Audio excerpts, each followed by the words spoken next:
What is up, everybody? This is the Danger Patrol RPG by six friends.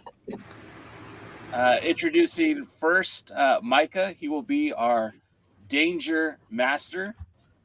We have Joe, who is Brock the Cock Johnson. We've already got Brock Johnson reporting for duty. We just came up live now. I'm watching us on the thing. It's like a 30-second delay. All right.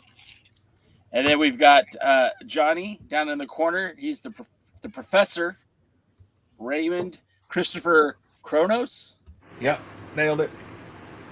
Well, that's Hey, Lee, Maximilian. Lunchblog is live on Twitch.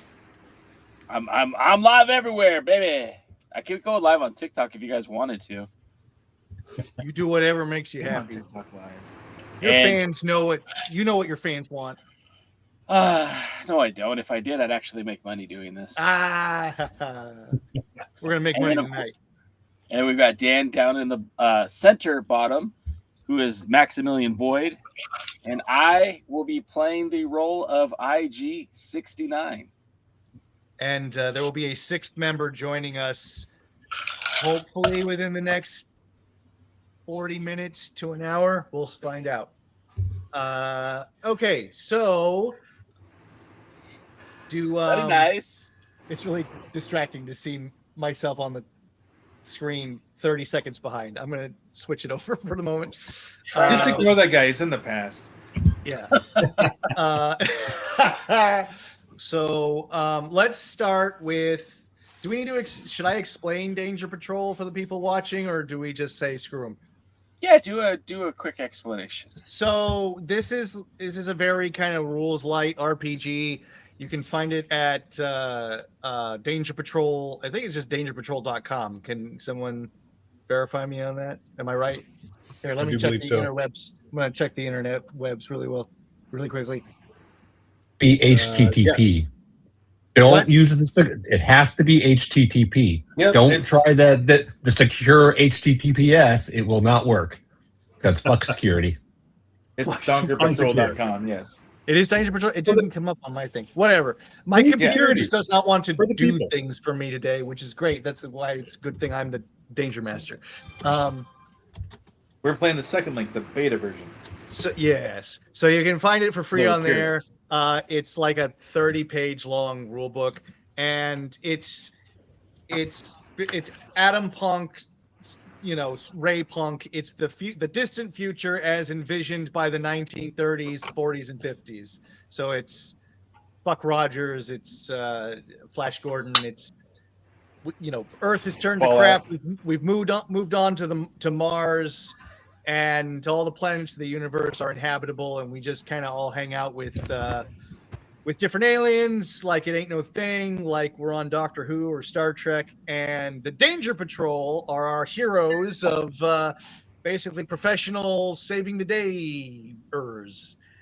And that's it. And the big thing in this game is the more danger you're in, the more likely you may get killed potentially, but also the more opportunity you have to succeed at whatever crazy thing you're doing. So that's the thing, is getting yourself into ridiculous, over-the-top situations for our amusement. And I know that Jay just introduced who everybody's playing, but why don't everybody just kind of quickly say who they are and kind of give us an idea of what their character is all about. Are we just doing the quick intro, or are we doing the last time on Danger Patrol thing? It's the quick intro. We'll do previously on after I kind of start us off. We Okay. doing a character. So I'm playing Brock Johnson. Brock Johnson is a middle-aged human hotshot rocket jock, if you will. If it's got a handle, I got two thumbs to fly this thing. Kind of guy. Awesome. So that's Brock Johnson without Okay. your other details. I mean, you can throw in other details if you want. Just the previously on we'll do later. Okay. So Brock Johnson is called the Cock because he's got a 22-inch penis. And Very literal, man. Yeah. It wasn't anything like, because he's always in the cockpit of some flying device. It's like, no, he's just got a major schlong.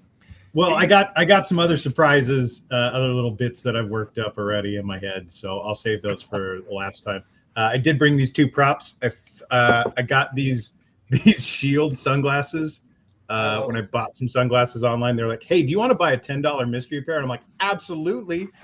And then they came, and I'm like, "I'm never gonna wear these ever." But Brock Johnson, you don't want to play first. You don't want to play But first now base you for the are. Angels in the '80s. Brock Johnson will absolutely wear these, and he will absolutely sip scotch out of a fancy glass at the same time. That's how he flies. Yeah. I love that so much.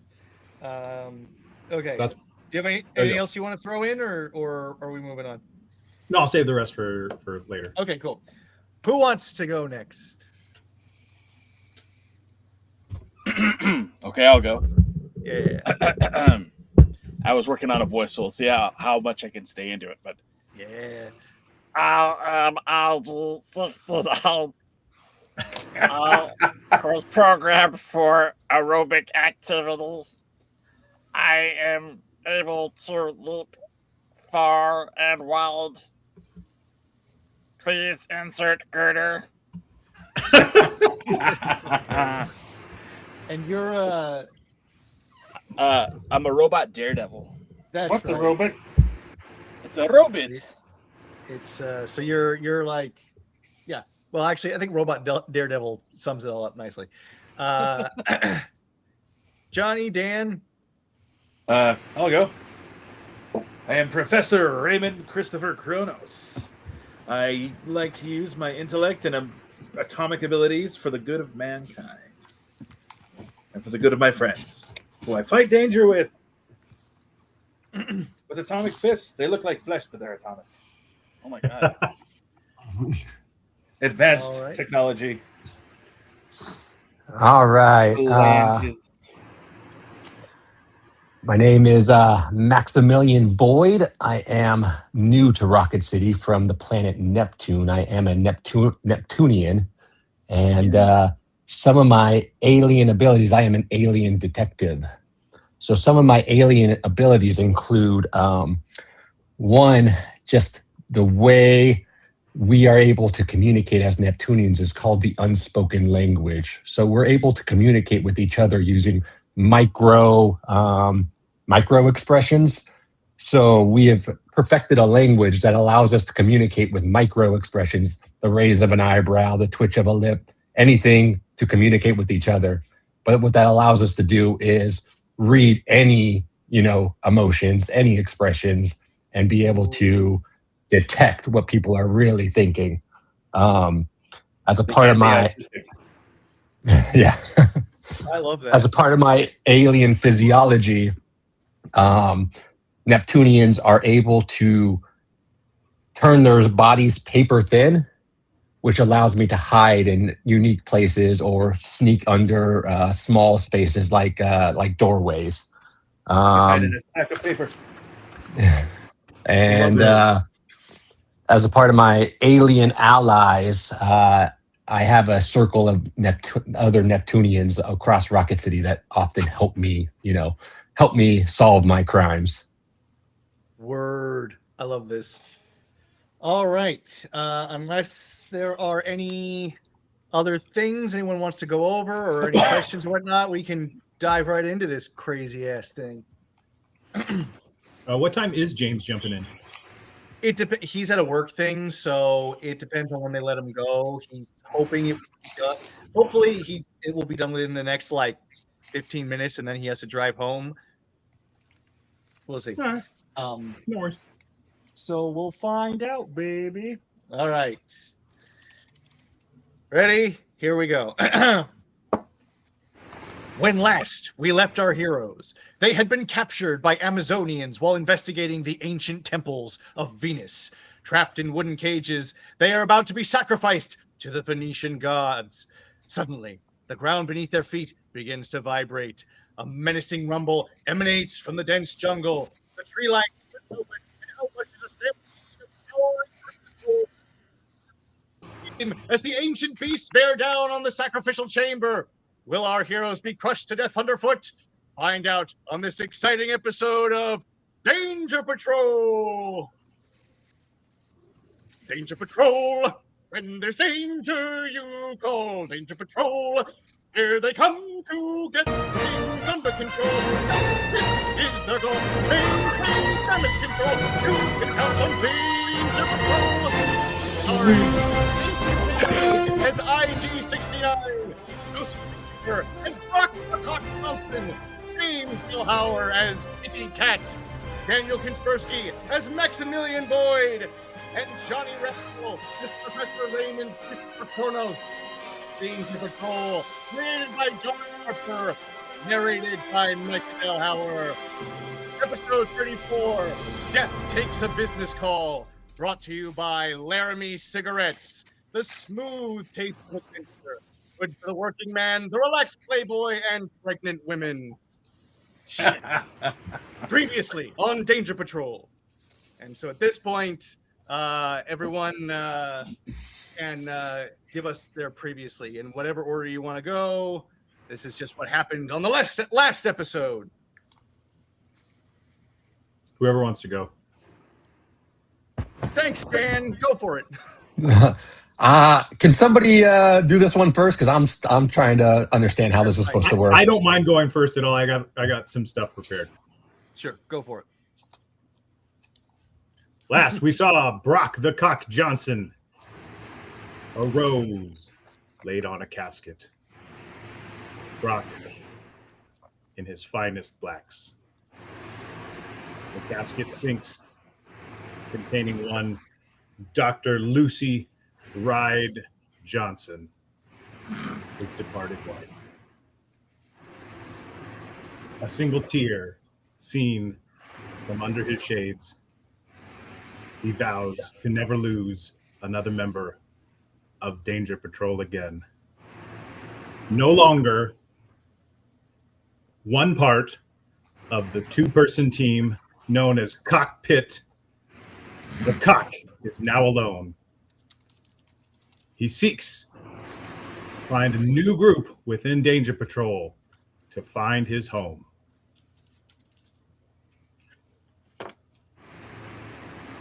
Who's up next? I'm just jotting all that down real quick.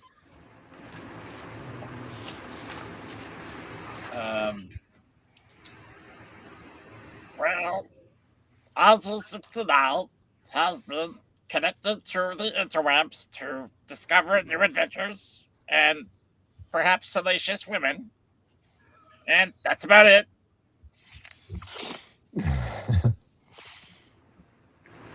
Previously on Danger Patrol, our intrepid professor Raymond Christopher Kronos was deep in the forest of the Amazon, searching for secrets of these Amazonian women, trying to find a way to quell the threat imminent before them. When suddenly he is ambushed by a group of said Amazonians. Even before they showed up. Yeah. Even before they showed up? Who showed up? I had a run-in with them before the next episode when we see them. So like you were there alone and you got captured, and then the others showed up and got captured. Is that the idea? Yes. Well, I showed up. I met up with the group after this encounter, and then was captured with them. I got to the planet first. You got captured, got free, and then showed up with there. I'm sorry, I'm probably being stupid. I'm just not following it.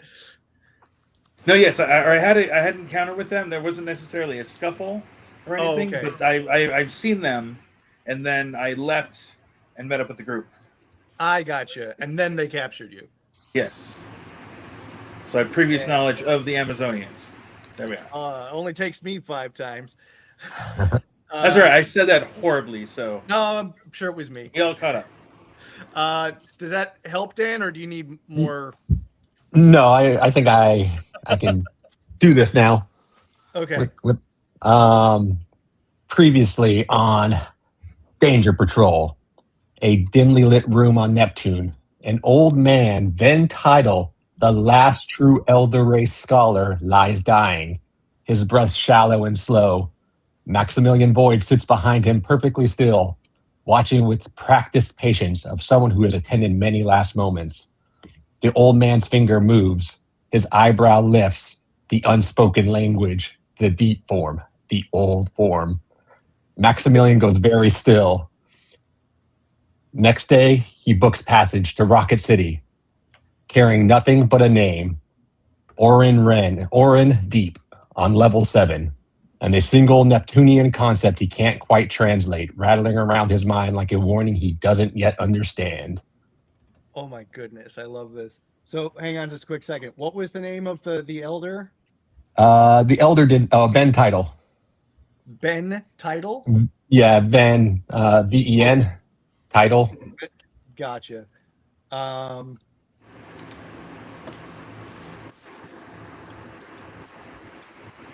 really good, Dan. Just a quick second while I jot all this down.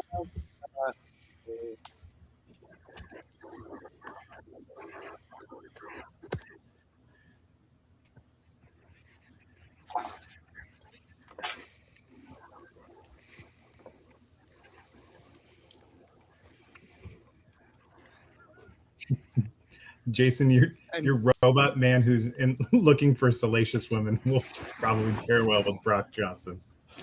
Y'all getting laid. What was the name of women. what was the other guy? The name? What was the name Orin, you got, Dan? Orin Ren? Orin Deep on level 7. Orin Deep on level 7. Like that was the whole name. He's on level 7, but yeah. Okay. The idea is Gotcha. Orin Deep on level 7. Cool. Given by. Cool. I love all this. So this will come into play later.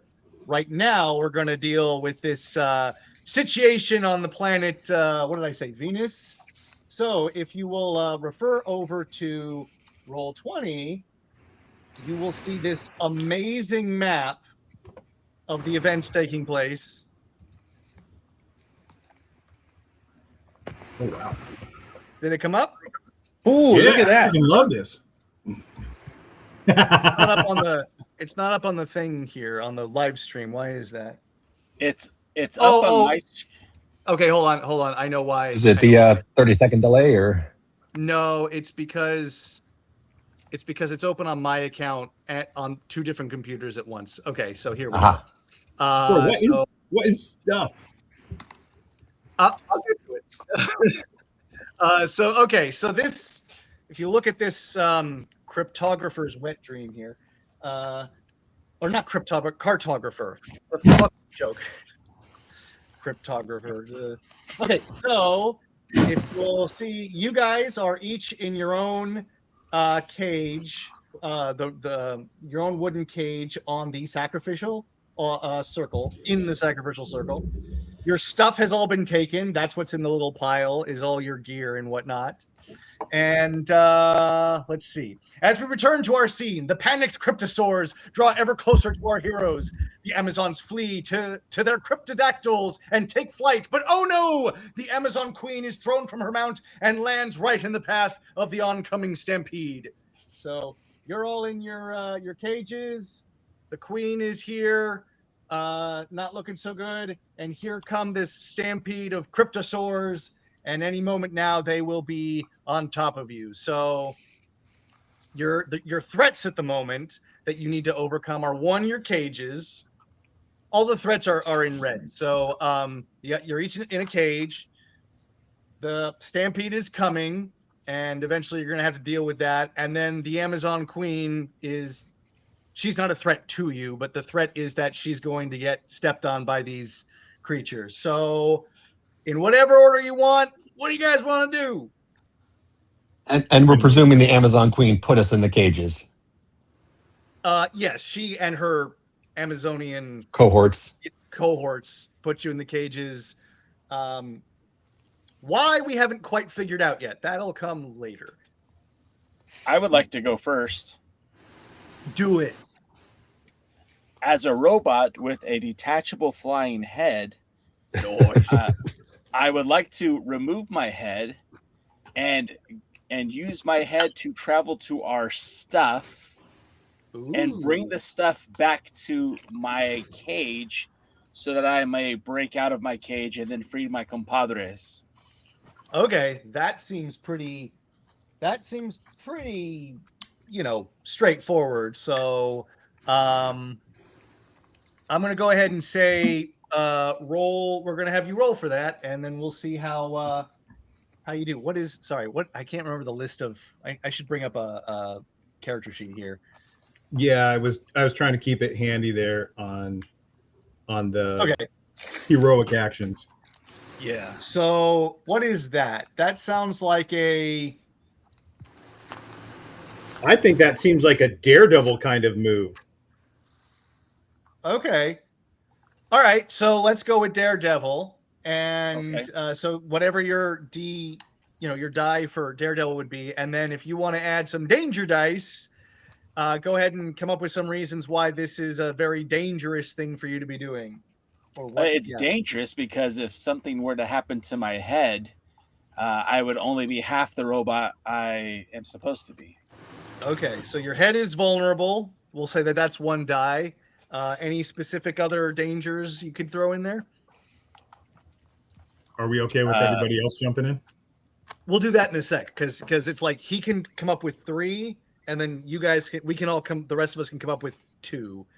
And there's something else that they can add, and I can't remember what it is. But we'll start there. It's when you trade in your power chips or whatever they're called. Oh, right. Got it. Okay, so do you have anything else, Jay? Do you want anything else? If you're like, no, 2 dice are good enough for me. What do you? I think 2 dice are good enough for me. Okay. So go ahead and roll and tell me how many successes you get. Okay, so I'm rolling a dice. Oops. Are you doing it on Roll20 or are you doing it elsewhere? Yeah, I'm doing it on Roll20. So if you go over, to the die thing, just like, what's your Daredevil die? Is that 12? 12. Bless you. It is. Click the D12 and click a D6, and then I think you can just roll after that, right? Wait. So I was gonna do like this. Oh, you can do it that way too. Yeah, that's yeah. Okay. So that's so that's a success. And then what's your other one? And then you said it's a D6. D6 for the danger die, right? Yeah.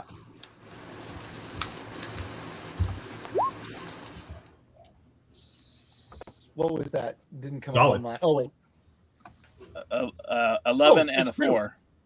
Yeah, that's great. That's 2 successes. Here, I'm going to navigate. It's a little bit hard to see on my screen. Oh, I can't go any lower than that. Sorry. That's okay. You want me to call them out? Sure. Oh, okay, great. Thanks, Jay. So that's 2 successes. So sorry. This all happens at once, but I'll just say, yes, your head gets to your stuff and back, no problem. What do other people care to do in this predicament while this is all happening? So my paper thinness is my alien physiology. Does that mean I have to use something? Like, if I use it, I can only use it once this round or twice this round? How exactly does that work? I was kind of confused or do I get to use it whenever I want? I think. Does it have a circle with a lightning bolt through it, or does it have a plus next to it? I think it's under my alien, and of the things that are listed there, it lists 4 things: alien training, alien physiology, secrets of my homeworld, and alien allies. And it has 2 plus signs next to it. That means you can burn okay. anytime, So that, right? Shoot, this is where we need to get used to these rules. I think anything with the plus signs you can just use readily. I know you said we lost our equipment, which is a lot of things for me. but I think that's just use it, and then you cross it off, and that's one of those things you can get back on the interludes. No, That's what I thought. I thought I could use it twice in a round, but then I get it back, like at an interlude or something like that. Yeah, you're right. You're right. So you can use it up to 2 times in what do you call it? In an action round or whatever it's called. Yeah, in an action sequence. And then when we're done with that, you can get them back. Okay. So yeah. So I will do that, and I will I'm going to try to make myself paper thin, get through the cage, and then I will book it to the queen and grab her, pick her up, and try to get away with her. Okay. To try to pull her out of the way of the oncoming horde. Cool. So I'm going to say that that's going to be broken into 2 rounds. One is slithering out of your thing and getting to her, and then the next round you'll get the chance to try and pull her out of harm's way. Okay. So let's see. What other than your, what would that be? So if I'm understanding the rules right, using the alien physiology gives them a bonus die. Yeah. So I guess this as like would this be like a kind of he's in a combat scenario? This would be like commando, maybe. Yeah, commando or warrior, agent. You know what? I'd say whichever of those you have the best in, go for it. Okay. So my best is going to be warrior, which is a D10. Okay, great. And then, well, you got any dangers that you want to throw in there, Busteroo? I'll save it. I'll save this round. I'll save the danger for next round.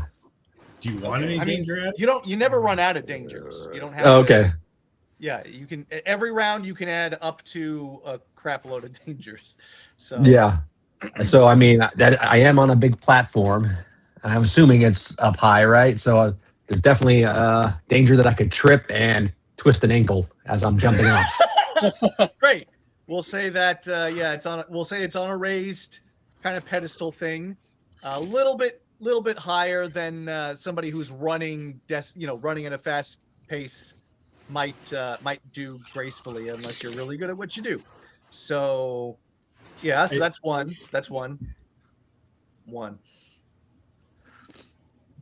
All right. Anything else? No, I'm good. Okay.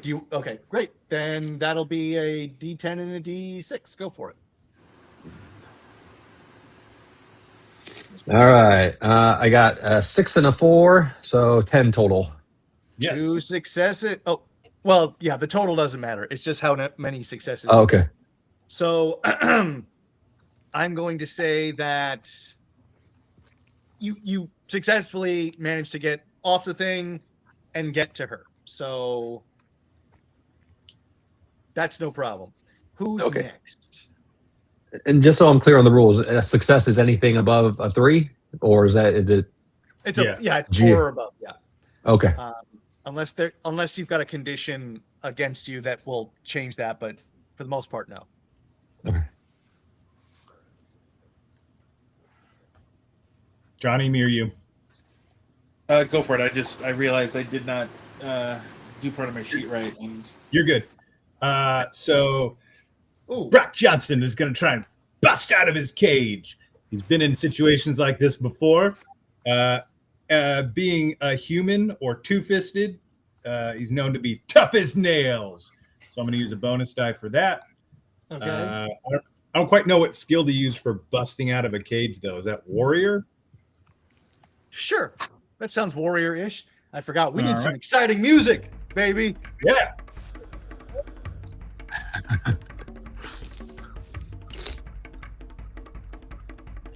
So are the cages made out of wood? Yeah. They're like, imagine like bamboo sticks tied together. Okay. So Brock's going to increase the danger by using a whirlybird maneuver with his large penis. I'm gonna limit the number of times you can do that. By the way. That's fair. I will come up with new and exciting ways to use it in every situation. So let's see. So we said warrior. I'm utilizing tough as nails, so that's an extra. That's a bonus die, so that's a D10. Is it a bonus die or is it just an automatic win? I don't know. I like the automatic win, so if you want to make it an automatic win, let's make it an automatic win. Let's say it's an automatic success until I find that I'm incorrect. Which, by the way, means Dan, you got an extra success. I forgot. Oh, that's right. You got 3 successes so far going for you. Keep track of that for me. Let's turn that down. So warrior automatic success, increasing the danger using my whirlybird maneuver. I don't know. Does anybody else want to add on a danger? I'm more than happy to accept other people's dangers if you want to build onto this with me trying to break out of my bamboo cage with my wiener. So the idea is you're like spinning around and trying to crack the beams with your Johnson, and so there's like a danger of damaging yourself if you roll badly. Is that the point? Correct. Okay. So I'm surprised you're not using it like to bend the bars like a tourniquet. or maybe try and use it to pick the lock. No. I do want to make it known that I have everybody's stuff. Oh yeah, I got to there's get no out way to you get can- my stuff though. Got it. Yeah. Well, eventually, yeah. Whatever. So, okay. So you're trying to. Does anybody want to throw another danger at Joe at the moment, or is that good for now? Yeah, I I'll think- take them. Splinters are a threat, obviously. Yeah. Well, Trying it's to not. break wood. Yeah. I'd say based on what he's doing at this moment, it's they're not quite at you yet, so they're coming. Splinters in the wood. Oh yeah, splinters from like them breaking the wood with his exposed penis. Oh no, it's right. not exposed. So like my silver and pink jumpsuit, Danger Patrol had to sew in an extra pouch that goes down. So it looks like I've got like 3 or 4 soda cans just hanging out from underneath. Half the There's a viewers chance of tuned ripping out. that from the since so ripping uniform. Half the viewers just tuned out when you started. They literally did, by the way. Did they?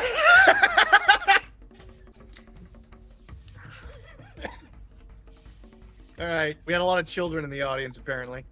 If you don't like that now, you won't like it later. So Oh, God. So yeah. So I guess so. We've got 2 dangers, okay.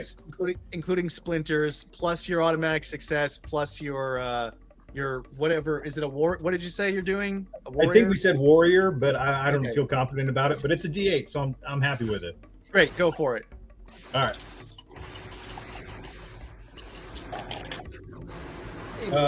Cold dice. I got an 8, a 2, and a 2. 2 successes and 2 failures. Well, fortunately, that's enough success to break out. I'd say raise your danger by obviously raise your danger meter by 2, and Okay. we'll get back to any negative consequences in just a moment. Okay. And then who has not gone yet? Has everybody gone? Me. Johnny has Johnny. not gone. Okay, I would like to use my atomic strength Uh-huh. to rip apart the cage around me. Uh-huh. That'll be using. That'd be a warrior. So that's D6. And then I want to get to IG-69's cage to gather up my belongings to prepare for the fight. Okay, cool. So what do you got in terms of dice going for you? For the, let's see. Well, like I said,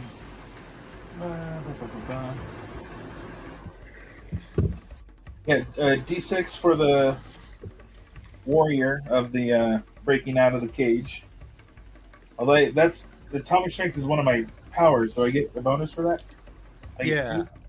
2? So that's 2. Well, you get 1. You can use up Oh. to 2, But Up to 2. Got it. Gotcha. Yeah. And then I use my atomic speed to get to him quickly after getting out of the cage. So that's I mean, he's right next to you. I wouldn't say. Oh. I'd say don't use that. Don't waste Okay. it. Is what I'm saying. Because you can use that for other stuff later. okay. Then I'm gonna get out and gear up. Okay. But do you have? So you got your warrior or whatever it is. You've got your automatic success. Do you have any dangers you want to throw on it, or is that enough for you? I think just starting out, that's enough. I can't think of anything dangerous about grabbing stuff from IG-69 unless he doesn't want to give it to me for some reason. All right. Great. So roll those 2 dice, or roll that 1 die, and then you get an automatic success. 3. That's a failure. So you got a success and a failure. I will say that. Okay, that's good for now. You're not quite out yet. I Gotcha, did okay. just check. I did just double check the rules, and in fact, it's not those bonuses are not, those little plus signs are not an automatic win. They are just an extra die. But we'll say that for this starter round, what we've already done applies, and then we'll correct ourselves Okay. in the future. Gotcha. So, if I recall correctly, so what happens here? Dan, or rather Maximilian, has broken out and gotten up to the queen, who's just on the ground, dazed by having fallen off of her cryptodactyl, and that is that. Jay has successfully gone and gotten stuff with his detached head. Joe, what did you roll, Joe? You got 2 successes and 2 failures. Is that it? Yeah. Yep. Okay, so I would say that you've definitely broken out with just a quick sweep that just sliced all of the beams in half, and it just kind of goes and opens up like a convertible car. But I'm very familiar with convertible cars. yes. However, for your for exerting yourself in such a vulnerable way, you're going to take a reduced hit. And Okay. do you get what a reduced hit, or do I need to? Yeah, I'm only in the bashed level. So yeah. I just marked bashed, right? Great. Yeah. Yeah. And then as far as who is Johnny is concerned, you have you've done some damage to your cage. You're not quite out of it yet, and whether or not an immediate danger presents itself, we'll see as these things start to get closer to you, because now the stampede is accelerating your way. Oh dear. Oh boy. So Whoa! at this point, what? It moved. Oh yeah, it moved. Game got better graphics than I thought we were gonna have. Good, right? Yeah. So we're gonna say that at this point we've got a couple of these things getting up to your up to your circle there, and they are starting to kind of buffer against this platform as they're busting past you, and so Johnny, still in his cage, is going to be maybe. There we go. You're going to have the added danger of kind of this cage might just tip over if you keep rolling failures, but we're not quite there yet. Okay. That was round 1. Round 2 of Danger Patrol. So everyone just jump in as you feel like it and tell me what's going on next. All right. Brock Johnson is going to, if he can, do both. Run to IG-69 with the items. Grab his wrist communicator, not thinking about any of his other items, and use it to call his laser hovercraft. Okay. Where's the laser hovercraft? How far away is it? So it's in orbit I brought a couple of vehicles with our transport shuttle, just in case we would need them. And then under Flyboy, one of my abilities is a cool customized vehicle appropriate to the environment. In parentheses, it reads, "You have a garage full of them." So I will mark off one of those if I can call my laser hovercraft down to the surface and jump on to try and get us to some sort of safety or vantage point. I'm going to say that because orbit is quite a ways up for it to get here in a timely fashion, I'm going to say you just kind of had this thing nearby. Sure.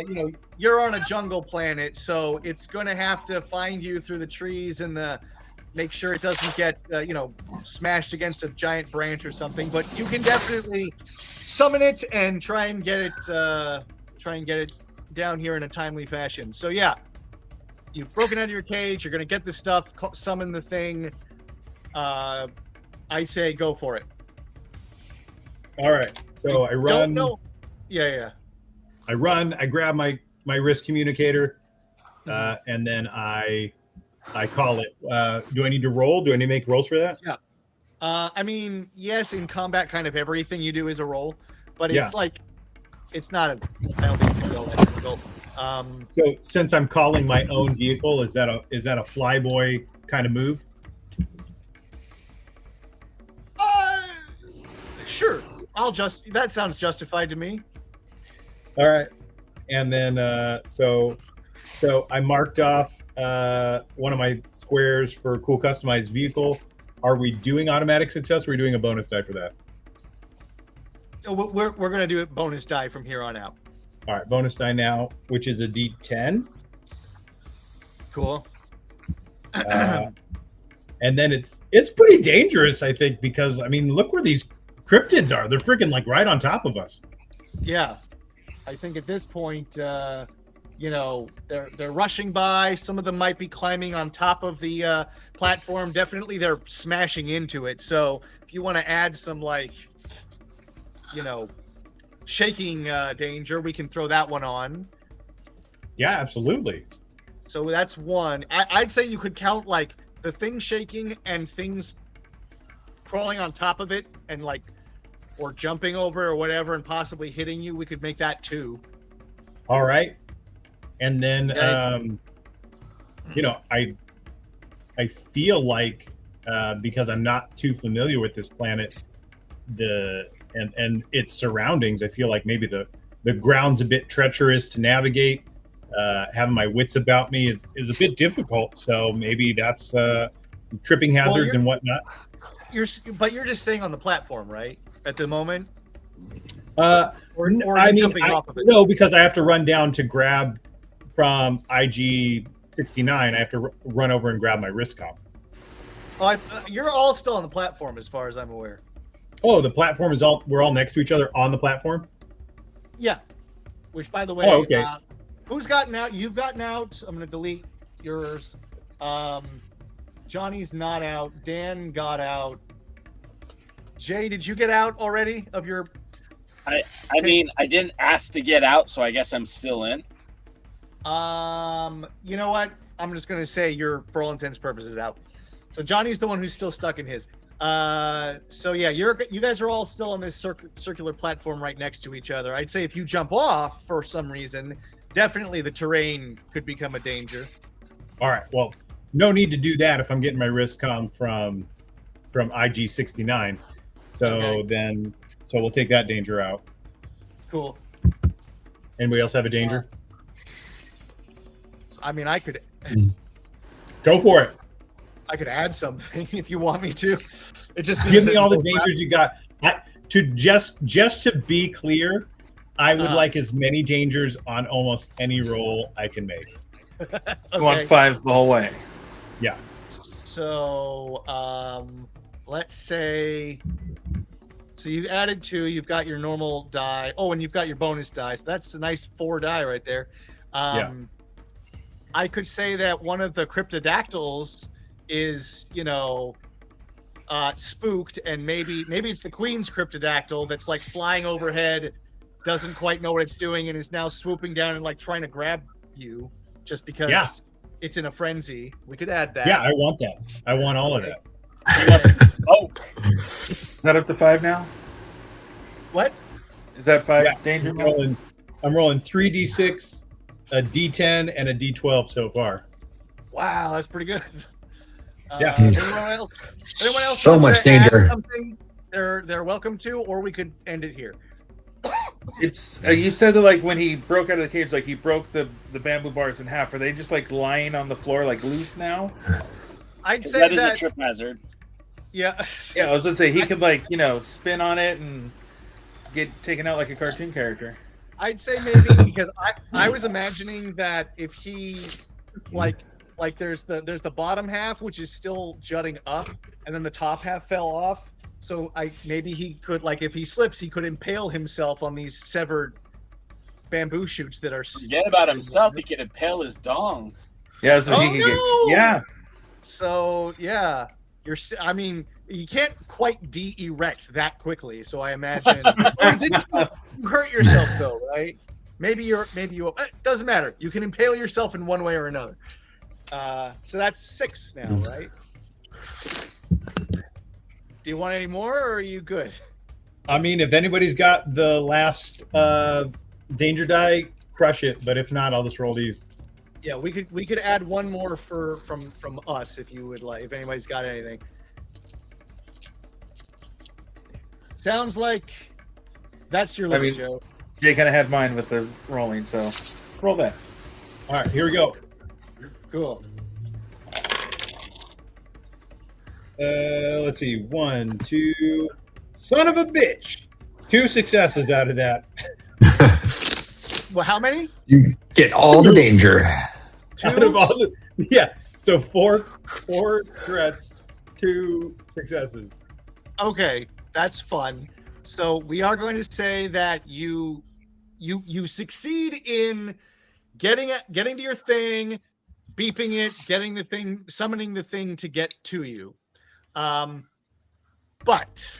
that was pretty bad. So we are going to say that with all the buffeting, you've got the thing in your hand, and then you get knocked back. You go, huh! And we're going to say that one of those bamboo shoots pokes you right in the butt, and you take a full hit for that. All right, and then I move up 4 danger though. You move up 4 danger, and you take a full hit in whatever section Okay. you're in now. So That's enough to put me in stun. So now my successes have to be a 5 or higher. Ooh. 5 or a 4? Oh no, you're right. It's a 5 Yeah. or higher. Okay, well, we're gonna say that happened. It's very funny. But I Now, wait, also hang I also on get a one power second. token now. Great, awesome, wonderful. So that's you're doing well, I think. Who's next? Who else got something going on? I desperately need to get out of this cage. Oh right, Probably right, go right. just fine. So are you just continuing with what your original plan was? Yeah, but now since there's a little more urgency, I would like to try to grab my rocket pack. From Once you're out of the cage. Yeah, once I'm out of the cage, I want to get my rocket pack Okay. to be prepared to move. Excellent. So, actually, I didn't move Dan over here as I should have. Boink! Look at that. Yay. Cool. So, so Johnny is trying to finish getting out of his cage, grab his rocket pack. Let's say that you've got, so you've got your whatever the move is going to be, whatever your die is going to be. Is that another warrior, or maybe that's a commando move? Could I use my knowledge of wood as a professor to attack it better this time? Brains of Sir, LeBron? Sir, you can do anything you put your mind to. So I'm I'm going going to use my brain here and say, okay, where's the weak point? how can I get out of this with one hit? Great. And then I'd say you probably did. We added the danger of your cage is rocking horribly back and forth, so you can add that as a danger die. All right. What else? Do you want any more? I'm down for more if someone's got something. I would say in this case, using brains over brawn would be a danger in and of itself. Stretch. Right? That's a stretch. It's over by half. Because the danger would come from what would happen if he failed. What if he thought, oh, I know, you're a robot, right, Johnny? Atomic. So a what cyborg. if He's a produce cyborg. fire and light the cage on fire? And he's like, I know, wood burns, so now naturally if I burn this wood, it'll fall apart. But I do not have an innate fire capability. Okay. If I can get my ray gun, then I could certainly start something, but I'm without currently. So let's say that at this, we can add the danger of obviously the monsters are now, stampeding on top of the platform, past the platform, so there's that, plus the thing wobbling. So that's 2 danger dice in addition to your professor. Anybody, including Johnny, have any other thoughts, or are we going to leave it there? Okay, I'll roll. Great. Oh, What happened? Two fails and 1 success. 2 fails, 1 success. Okay. So we don't get quick fails, right? Because what? I got a 1 on my. No, there are no fails, right? There are no critical fails. Okay, So good. I'm I gonna just say 1 success, 2 fails. So definitely move your danger meter up 2. You Woo-hoo!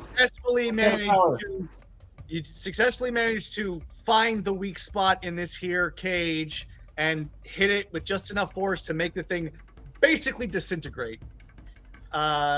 You give it the 1 finger death punch, and so your cage disappears, and Skadoosh.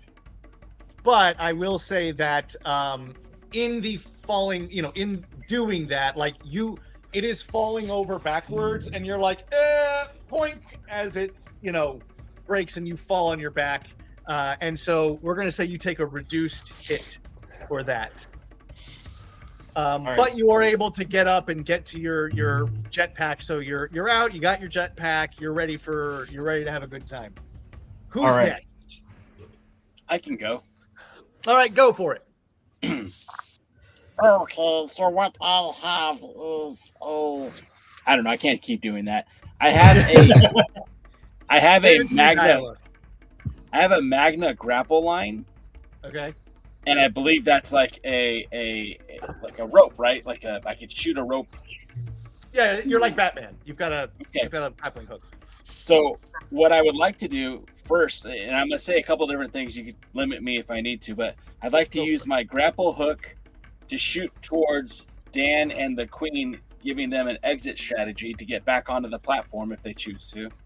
Okay, cool. And then I would also like to use my my ray gun to start shooting at some of these creatures that are approaching our platform.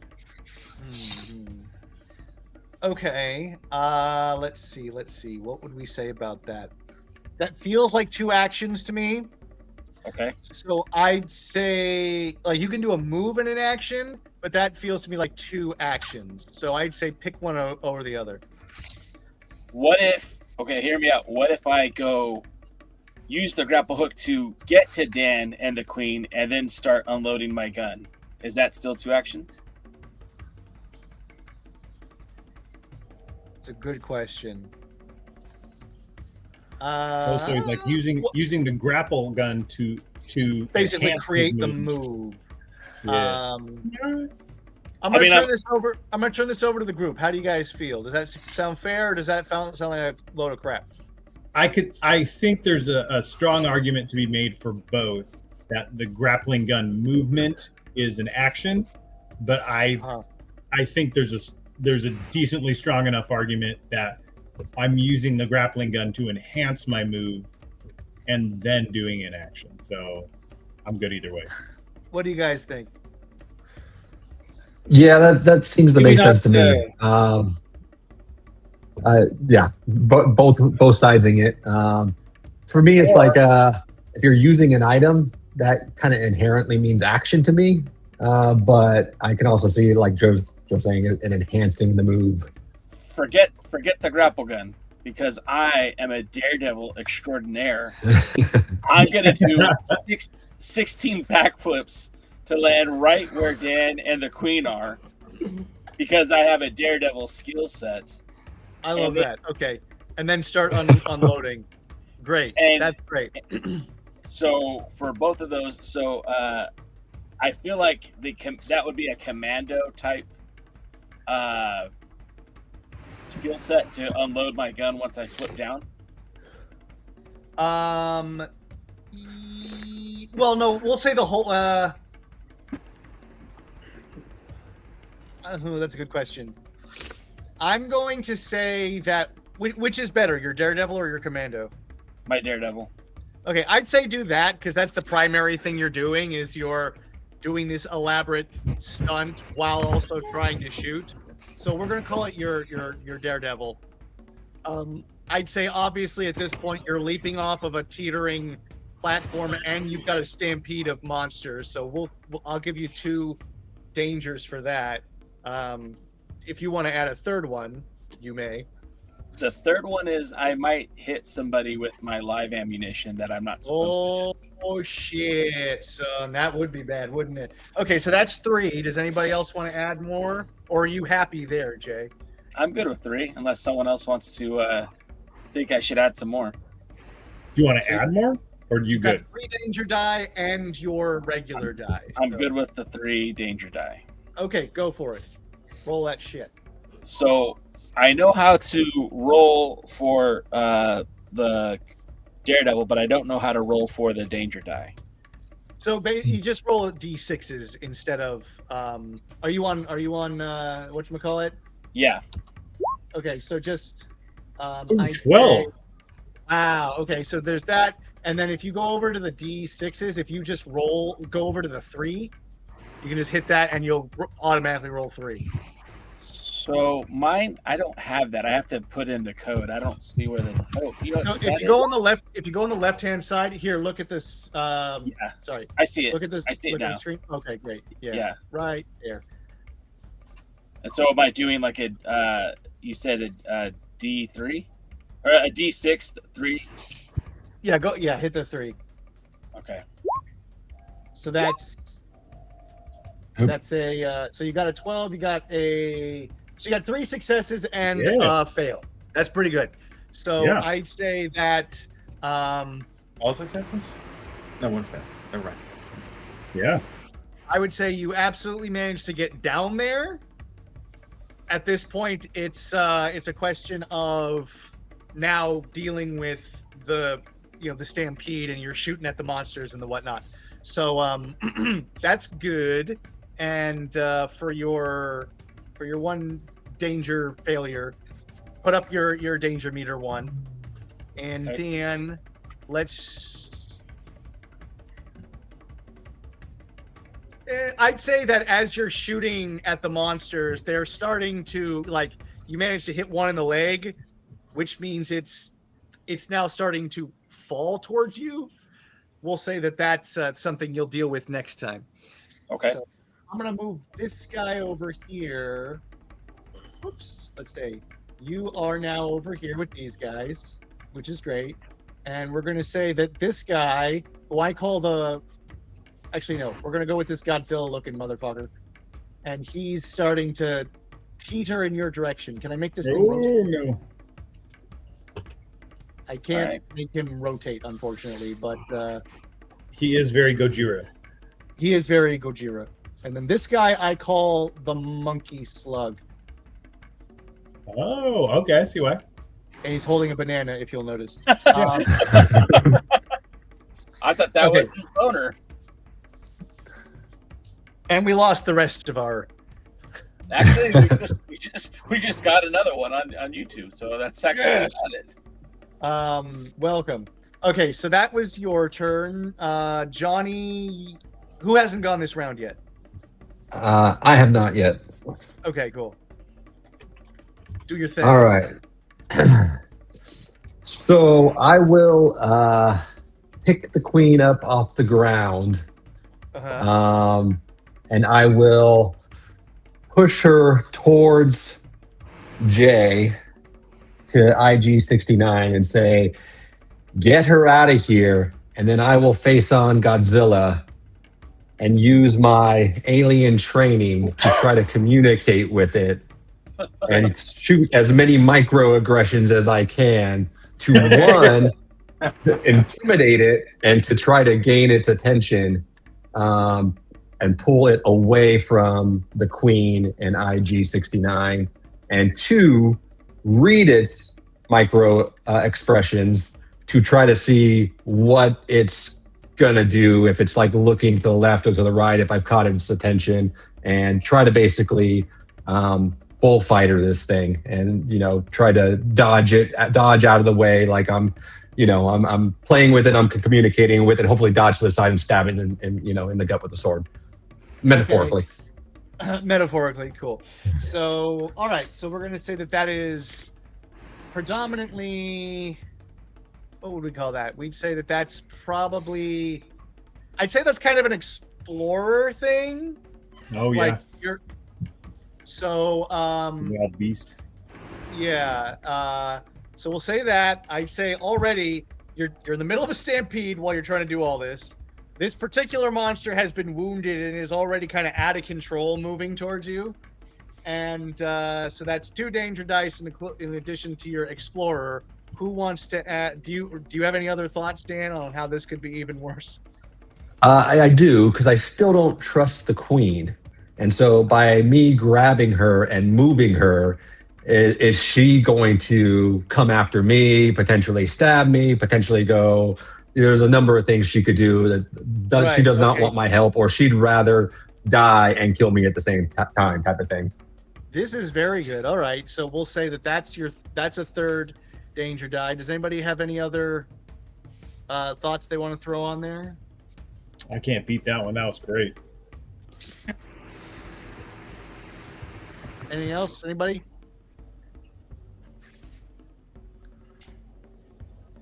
Nope. All Okay. right. Let's So go. my explorer is a D8, and so it's a D8 and then 3D6. Is that Yep. the that's rules? correct. Yep. Okay. Come All on, right. babe. So D8. Great. All right. Had 3 successes and a fail. So we're going to say that yes, you get the princess over to IG-69. So I'm going to move her behind there. Cool. And then we're going to say that you got this thing coming at you, and you've definitely got its attention, and it's stumbling. It's mad that it just got shot, and so it's now focused right on you. Not necessarily because it's trying to hurt you, but because it's running. You got its attention. Naturally, it's going to move so that you're in its direct path. But what you're reading from it is that it's just spooked. It's like something spooked all these monsters, all these cryptosaurs, and now they're on the run, like a herd of gazelles just running like crazy. That's kind of its Run, motivation. Mufasa. What'd you say? Run, Mufasa. Run, move on. Exactly. And now, what are you trying to communicate to it at the same time?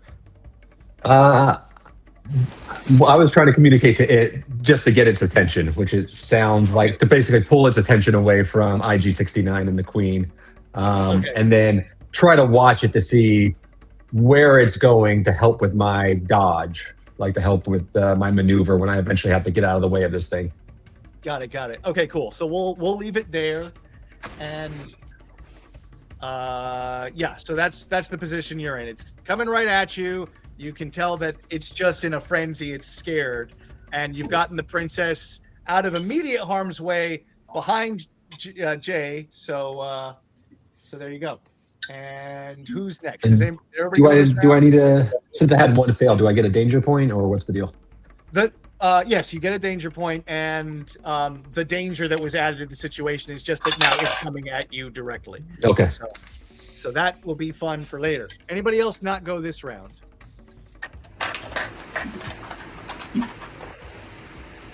Nope. Okay, great. Well, good. So we're gonna move forward. We're gonna say that. Hold on. I'm gonna recycle monsters here. So these guys. No, his eyeball didn't come with him. There we go. Shit, son.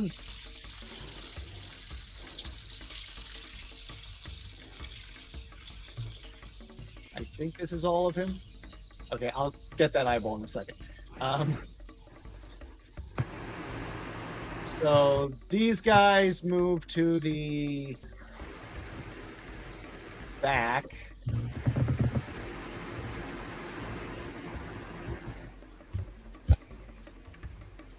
While these other It's all with fuckers... Jay, right? What'd you say? The stuff is all with Jay right now, right? I'm sorry, with IG69. With all that stuff. I mean, I'd say that I don't think you carried it with you, did you, Jay? No. So it's still where his thing, his cage was. Yeah. So he left it behind. I think a lot of you got to the stuff, so you're in that situation. Great. So we'll move these back here, and we'll say that this guy's moving forward. So yes, the stampede is still going on. We're all having loads of fun, and we'll say that it is the next round. So who wants to go first? So what's the situation on my laser hovercraft? Are we on a countdown still for it? Yeah, I'd say that it's not going to show up on.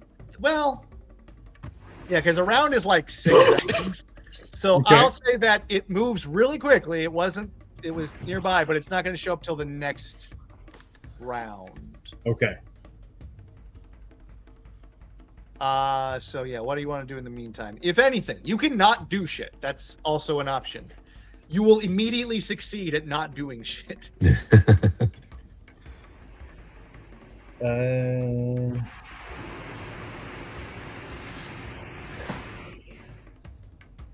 Dan, I have a picture in front of that exact same giant stone guy. Oh, really? Yeah. It's, the troll in Seattle? Yeah. When I was doing the Great Horror Camp Out, a bunch of us took a picture in front of that. You got to. You got to. You got to. All right. So has anybody got?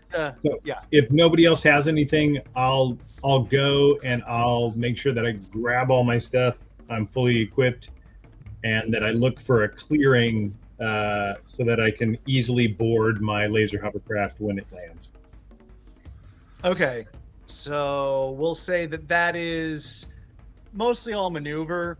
It's basically just a move, which would not be difficult at all. But we're in the middle of a bad situation, so we're going to say that there's still some danger involved.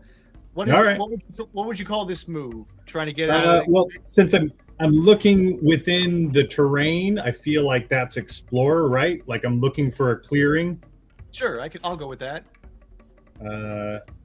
Unfortunately, I couldn't justify something that I had a higher dice roll on.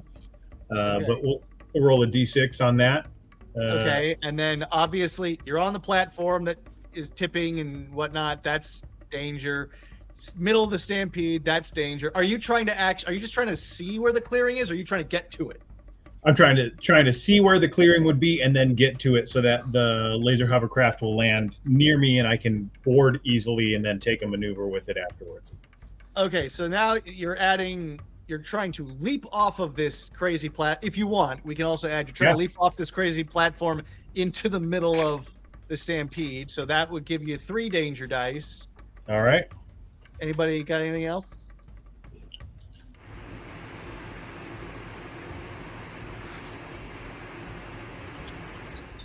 Oh, we could add that pterodactyl back in, the cryptodactyl, if you want to.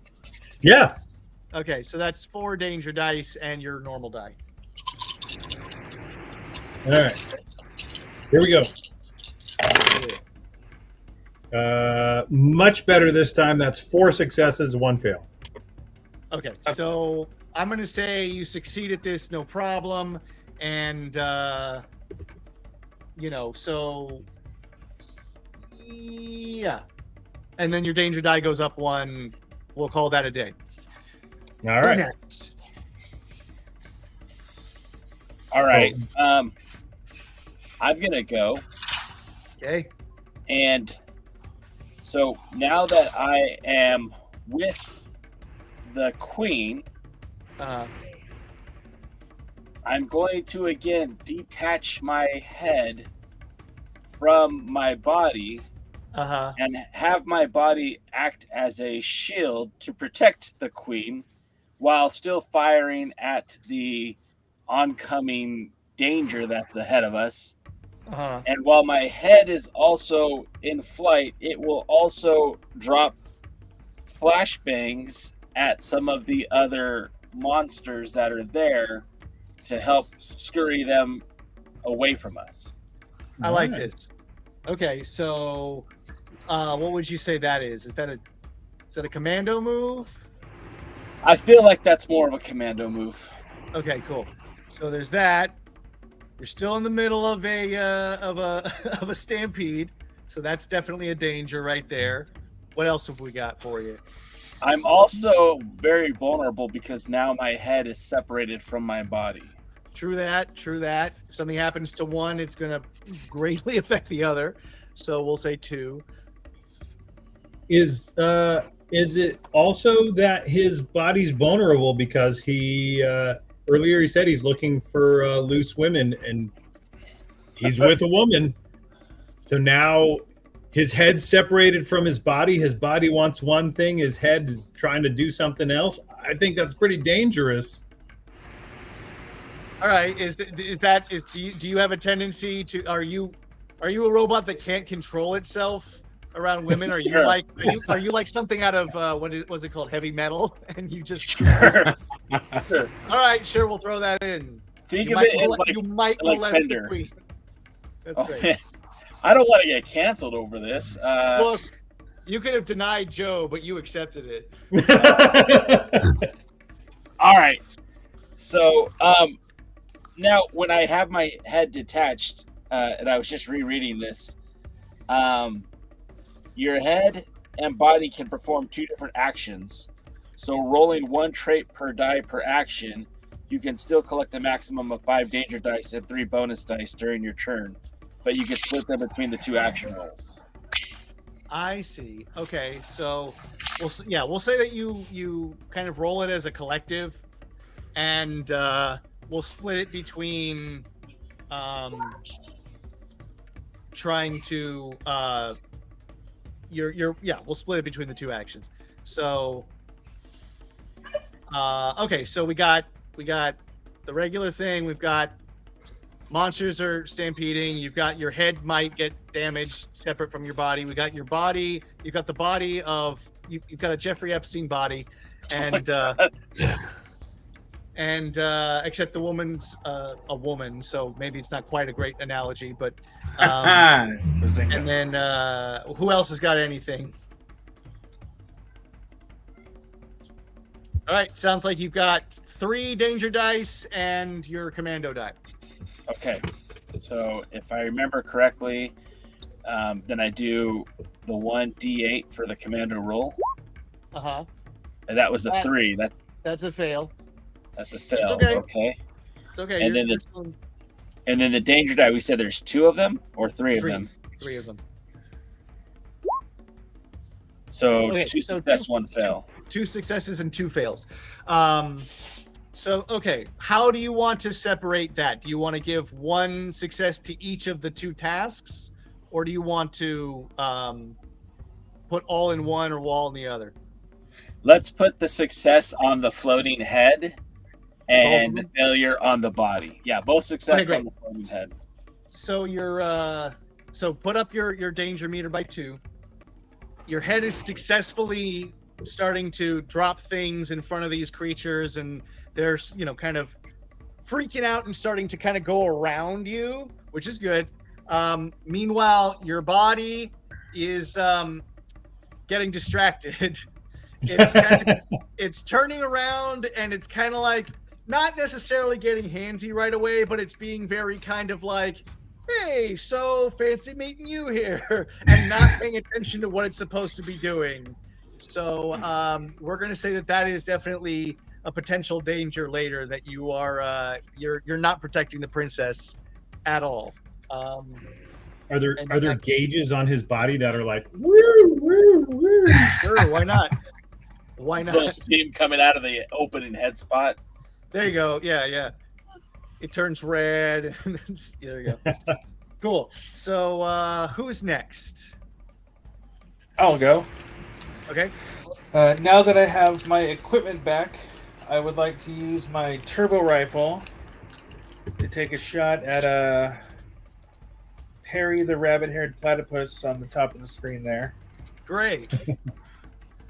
I'm going to use my knowledge of Venus Venusian anatomy of creatures, so I know where to shoot. I honestly feel like, since this is based around weapon use, that this would be like a commando type thing. I was gonna do the okay, so commando then instead. Fine, make it harder. All right, and then yeah, it just feels like it's that kind of a thing. Okay, yeah, fair enough. Have you seen the Queen? She makes it plenty hard. Hey-o. Hey. So yeah, I would like, I guess there's no extra danger because there's no one in my path of shooting, so I should have a clear shot at him. Unless someone else can think of another danger. I mean, first of all, you're still on that wobbly platform, and you're still in the middle of a stampede, even though, you know, they might. You got people who are jumping over the platform. You got things that are probably crawling on the platform. There aren't necessarily only as many things as you see here on the screen. It's just shit flying by. So I'd say you got at least 2 more, 2 danger die. You got a professor shooting a gun here. Like, that's not a professional. That's got to be dangerous. Did he take gun safety? I don't know. Let's see. I mean, if you want to add, maybe you don't quite know how the gun works, it could be, you know, I mean, obviously you carry a gun around, so I feel like I'm have some knowledge of it. He's also an atomic, which means he's part cyborg or is a cyborg, so maybe just being a part robot might have some complications in all of this as well. I mean, that's I could. This might be a good chance to use a power. I've got a power in my bank. Okay, good. I've got a crazy theory that because of the way those ear spindlies on the top of his head are shaped, I know that this is a class 5 hostile in terms of Venusian monsters, and it being that he has a very weak throat, and I have a theory that if I shoot him in the throat, that's gonna just take him out one blow. Cool. So that's 2 dangers, 1 additional D6, and obviously your commando die. Do we want to add any more? Anybody got any more ideas? Those 3 danger plus commando? Yeah. 4 danger. Okay. Well, it's technically 2 danger and a bonus die, but they're the same thing. So. Yeah. No, if he gets a bonus die, isn't it a D10? Is it? Yeah, I think your first bonus die is a D10. Well, shut my mouth. Look what you got there. I think so. I'll rule scour while you guys play. Okay. For the I'll go moment, 10. we'll assume that Joe's right. Okay, so 3 and a 10. Ho ho ho! That is 3 success, 1 fail. Great. So, let's see. I would say that. Okay. So we're gonna say that you definitely hit this thing, and send it kind of. Why can't I not select everything at once here? Ugh, my frustrations. Okay, there we go. So you hit this thing in the throat. It kind of falls over. Hold on. Oh, son of a bitch. Okay, so we're gonna say that you managed to knock this thing over, and you take, but you take a danger, or you go up a danger die, and I mean a 1 isn't that bad. We'll just say that. Oh, you know what? We're going to say that it is, as it's falling, it is, kind of crashing into the thingamajig here. Uh-huh. So you definitely have the possibility. And his eyes detached. Oh my god! You knocked his eyeballs off. I am not. I knew that would happen. It was part of my crazy theory. They're gone now, and so yeah, you can definitely. We'll say that it smashes into the thing, and so it's extra wobbly now. Oh boy. Okay, Joe, Great where are you? success. Joe, what did I say? Did I say you got off the platform? Joe. Sorry, just help the kid there for a sec. Did I say you got off the platform? Yes, I jumped off the platform to find that clearing area where it would be easier for me to jump aboard my laser hovercraft. Cool. We'll say that it's over here. And Yeah. great. So that's the end of Johnny's turn. Who's next? And then if you needed the ruling for the bonus die, anybody who uses a bonus die, it always starts with a D10. If you use a second bonus die, then it's a D8, D6, D4, or D. Okay. Yeah. Are you talking about within the same round, or just all together they go down like that? Within the same roll, yeah. Okay, great. Cool. Yeah.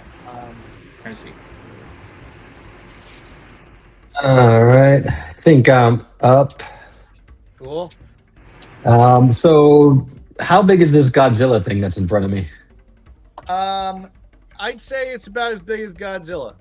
Oh, Original that big. 1950s Godzilla. So I think it's like, I don't know, 50, 60 feet tall. We'll say 50. Okay.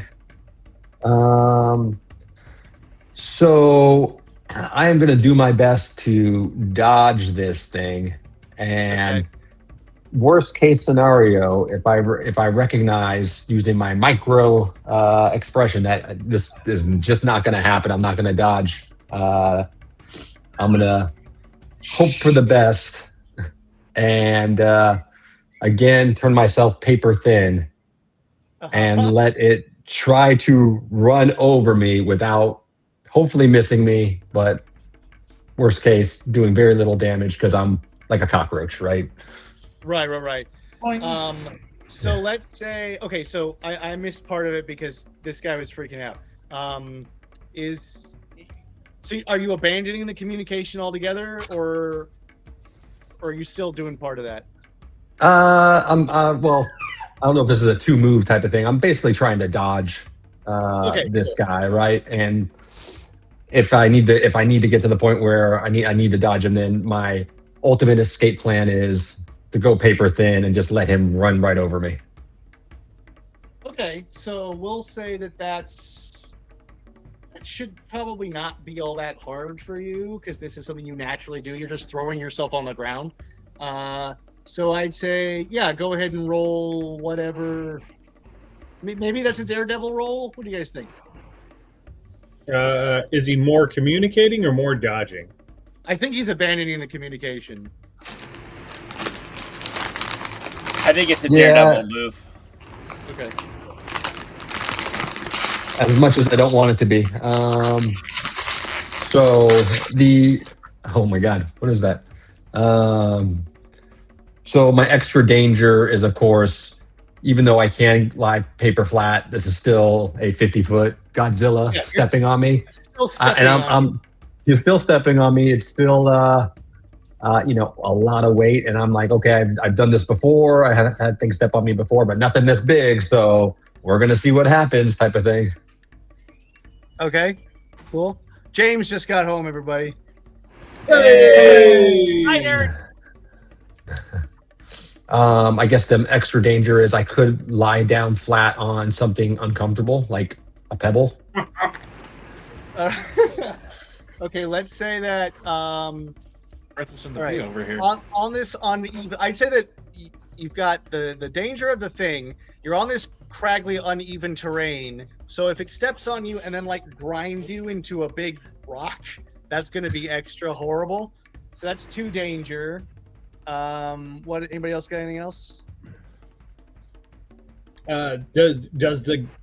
I mean, we keep referring to it as a Godzilla-like creature. Does it have fire breath also? We could say that it has something like that. Sure. So yeah, so I guess if it's focused on you, and you know it's if it gets angry, if it decides, oh, I don't like this thing that turns into other things, it's freaking me out, it could like make an attempt to actually attack you in addition to just stomping on you. So we'll throw that in. That's 3. Okay. Oh, and this is using my alien physiology, so then I get a bonus die, right? But I've used that once, so it would be an 8 instead of a 10. No, you just cross it off. So however many plus boxes you have, just make sure you're crossing them off. It's still a D10. I think it's still a T10 because you've done this in a separate round from the first time. Oh, okay. Cool. So that's a daredevil. That's 3 dangers, and that's a bonus die. So that's 5 dice you get to roll now. Okay. Cool. Okay, so first is my bonus, the D10. Ooh, not a good start. Not a good And then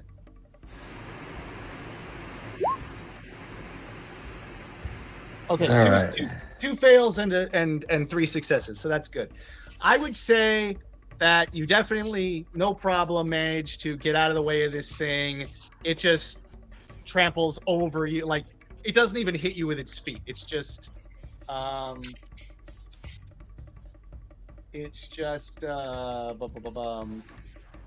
I lied. It does kind of like as it goes by. Its tail kind of slaps you on the ground, and you take a reduced hit. But everything else is copacetic.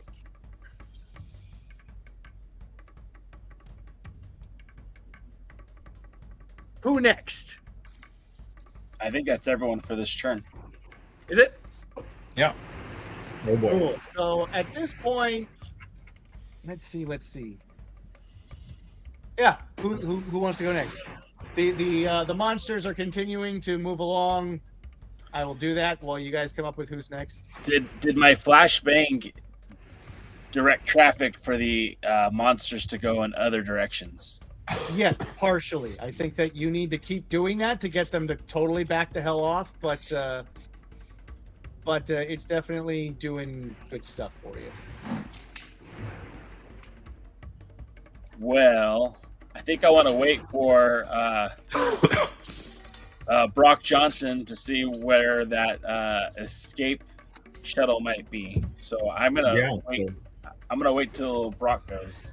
Oh, okay. Because I was gonna say you are for each this stampede danger. It's all 1 danger, and so every success you get towards it is moving you guys toward victory. So I'd say if you're doing something that's working, keep doing it. Okay. Well, in that case, what's the status on the transport? It will show up this round. All right. So since we're waiting on Brock, can I just volunteer to go instead of waiting on Brock? Yeah. It doesn't matter what order you go.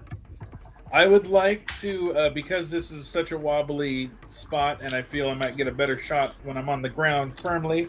I would like to do a front flip off of the platform onto the ground, and then once I land, take another aim, take another shot at Perry Eilish, the platypus. Sure. Now he's down. Do you want to keep shooting at him, or do you want to shoot at something else? Kill the son of a Okay, bitch. down. Okay, then in that case, I will go for the I can't see. monkey slug behind him Okay, cool. with the same weapon. Great. So the flip gives me a daredevil, All right. and then I'm still rocking Commando, right, or warrior. I'd say, yeah, you could do that, or you could say that, you're still kind of shooting. I'd say go with whichever one you think is better, shooting or commando.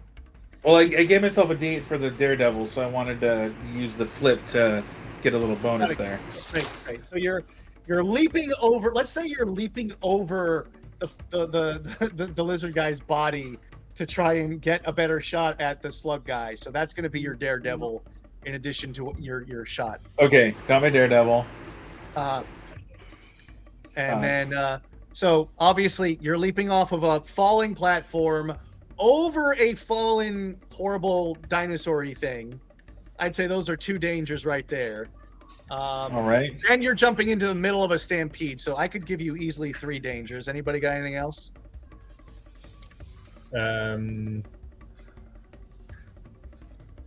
Do we know for certain that the fallen creature couldn't stand back up? Well, I'm counting the creature as a danger, Okay. so yeah. I'm gonna change up this music. I'm bored of it.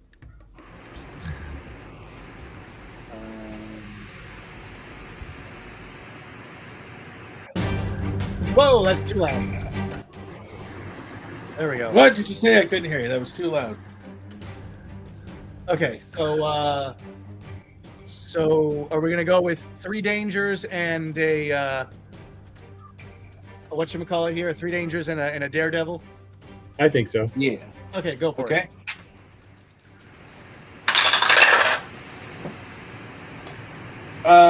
One failed, 3 success. Oh man. Okay. So here's what's gonna happen. At this point, you guys have collectively attacked this danger, which is the stampede, with such success that between 2 of them being shot, a bunch of them being spooked by the flash grenades, actually 3 of them being shot, and 1 of them being ever so slightly communicated with, they just start moving in a bit. They start giving this whole area a wide berth and moving around you guys like water being divided by a stone, and until the last of them disappears, and you are now free of this situation. You guys have succeeded at Danger Patrol, the opening sequence. Hooray! Right. So, good job, everyone. We will now get into the non-combat section of the whole thing after this quick word from our sponsor. Ladies, say goodbye to the exhausting hand-operated wringer washers that kept mother and grandmother trapped in the laundry room. The Mayfair electric wringer washing machine washes clothes and wrings out excess water while you barely lift a finger.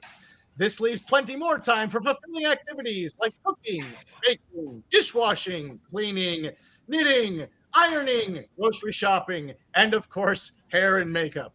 So ask your husband to buy the Mayfair electric wringer washing machine today. And now back to Danger Patrol. James, have you joined us? Yes, he has. Oh, there he is. James! Hey, James. Hi. James, come here. I want you. What? Gaming, dude. So at this point, I think it would be a good time to for James to introduce himself, give us a little bit of his backstory, and then give us his previously on while I use the restroom because I know what all this stuff is. Oh, Okay. I was not prepared for this. Okay, you get prepared. I'll go pee. Whoa, something doubled up on my feed. 1 second. Someone talk again? Check. Hello. I think we're good. Okay. Ow!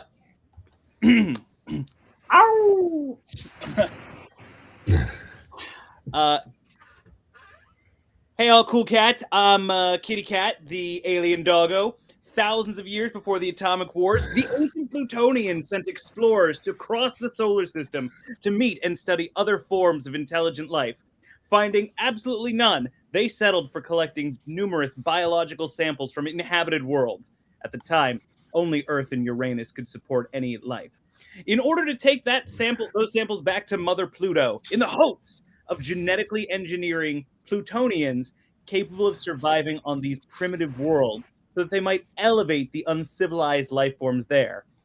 Pickings on Earth were slim, and the Plutonians were near their wits' end when, in the frozen tundra of Siberia, they discovered the perfect specimen. My ancestor, the Siberian Husky.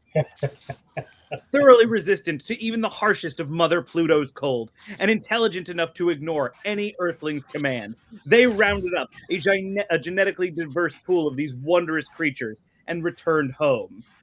Though cultivating the perfect life form from the stubborn Husky genome took centuries, during which time the native population of Uranus died out when a poisonous gas enveloped the entire planet. The Plutonians were successful, and my people were born. The Siberian Plutonians, a race of hyper-intelligent canines that were superior to Earthlings and Plutonians alike. Generations of my people annoyed our Plutonian creators into creating a vessel that might take us back to Father Earth in hopes of meeting our canine brethren. The earliest scout ships that surveyed the Earth were mortified when they discovered that in the Earthling year, 1982, cats overtook my kin as the most popular house pet worldwide. A meeting of the Siberian Plutonian kind was convened, and we howled that such a thing could not stand. Our leaders decreed that we would return to Father Earth and slay the feline interlopers that had displaced our kin. Our armada assembled. We set course for Father Earth as liberators.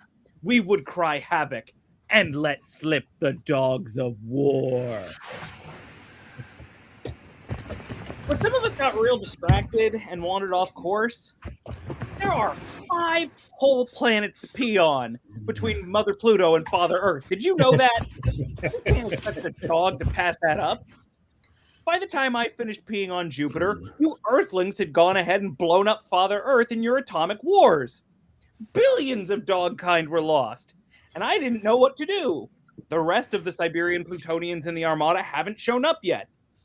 But I saw that a few of my canine kin made their way to Mars, where they're trapped with no great vistas to explore or pee upon.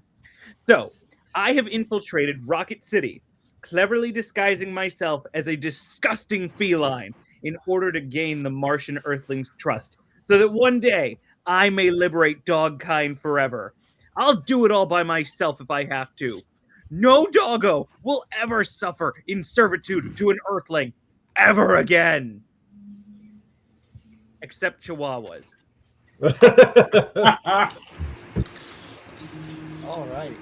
That's freaking great. Fantastic. Thank you. And now we're going to jump right into your previously on. So Previously on Danger Patrol. While investigating a poodle breeding syndicate in Rocket City, I struck a bargain with Layla, an Earthling who runs the largest dog rescue on Mars. Using her intelligence, I infiltrated the syndicate and liberated more than 24 poodles.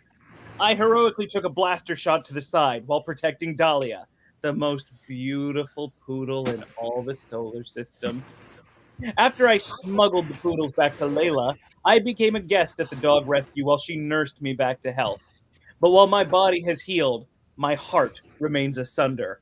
For now, I am torn between the canine longing I feel for Dahlia, the most beautiful poodle in all the solar system, and Layla, who gives the best belly rubs in all the solar system.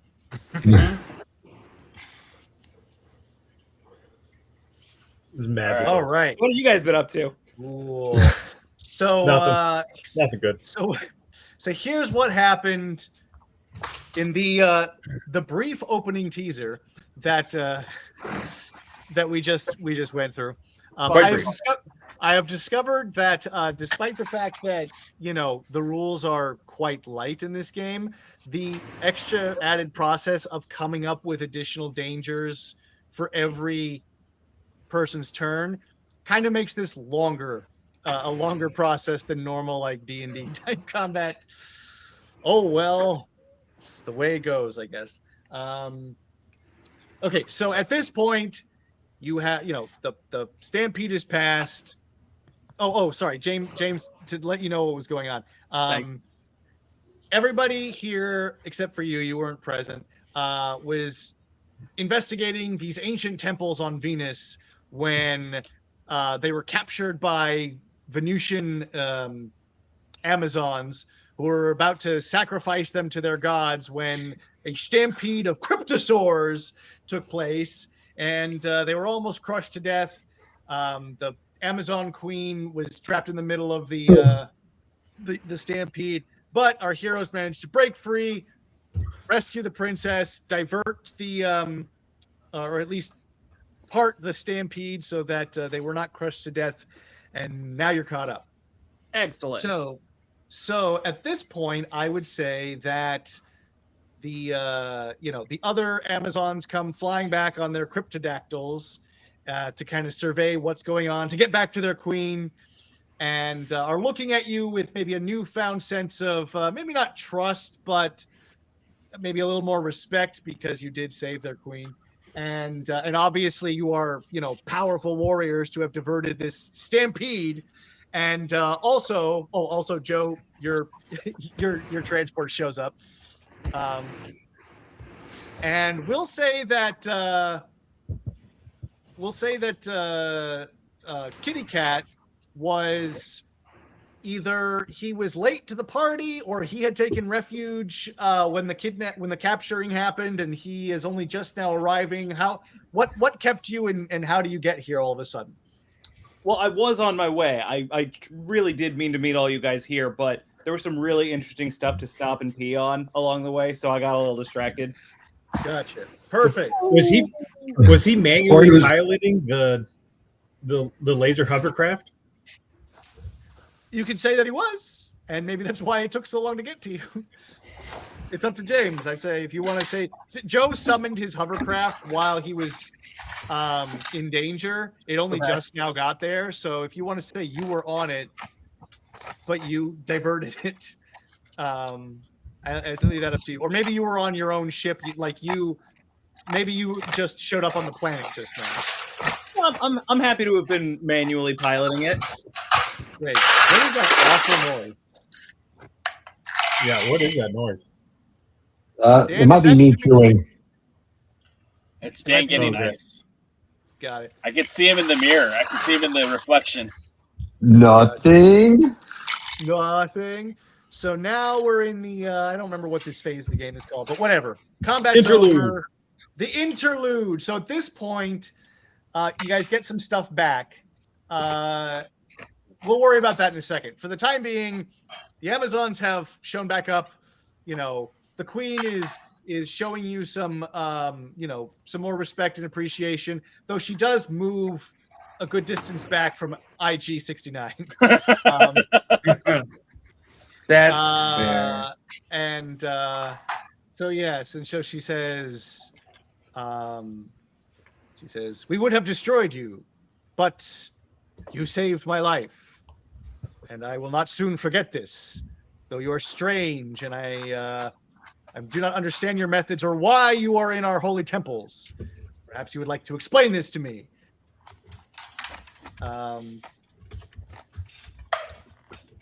So she says.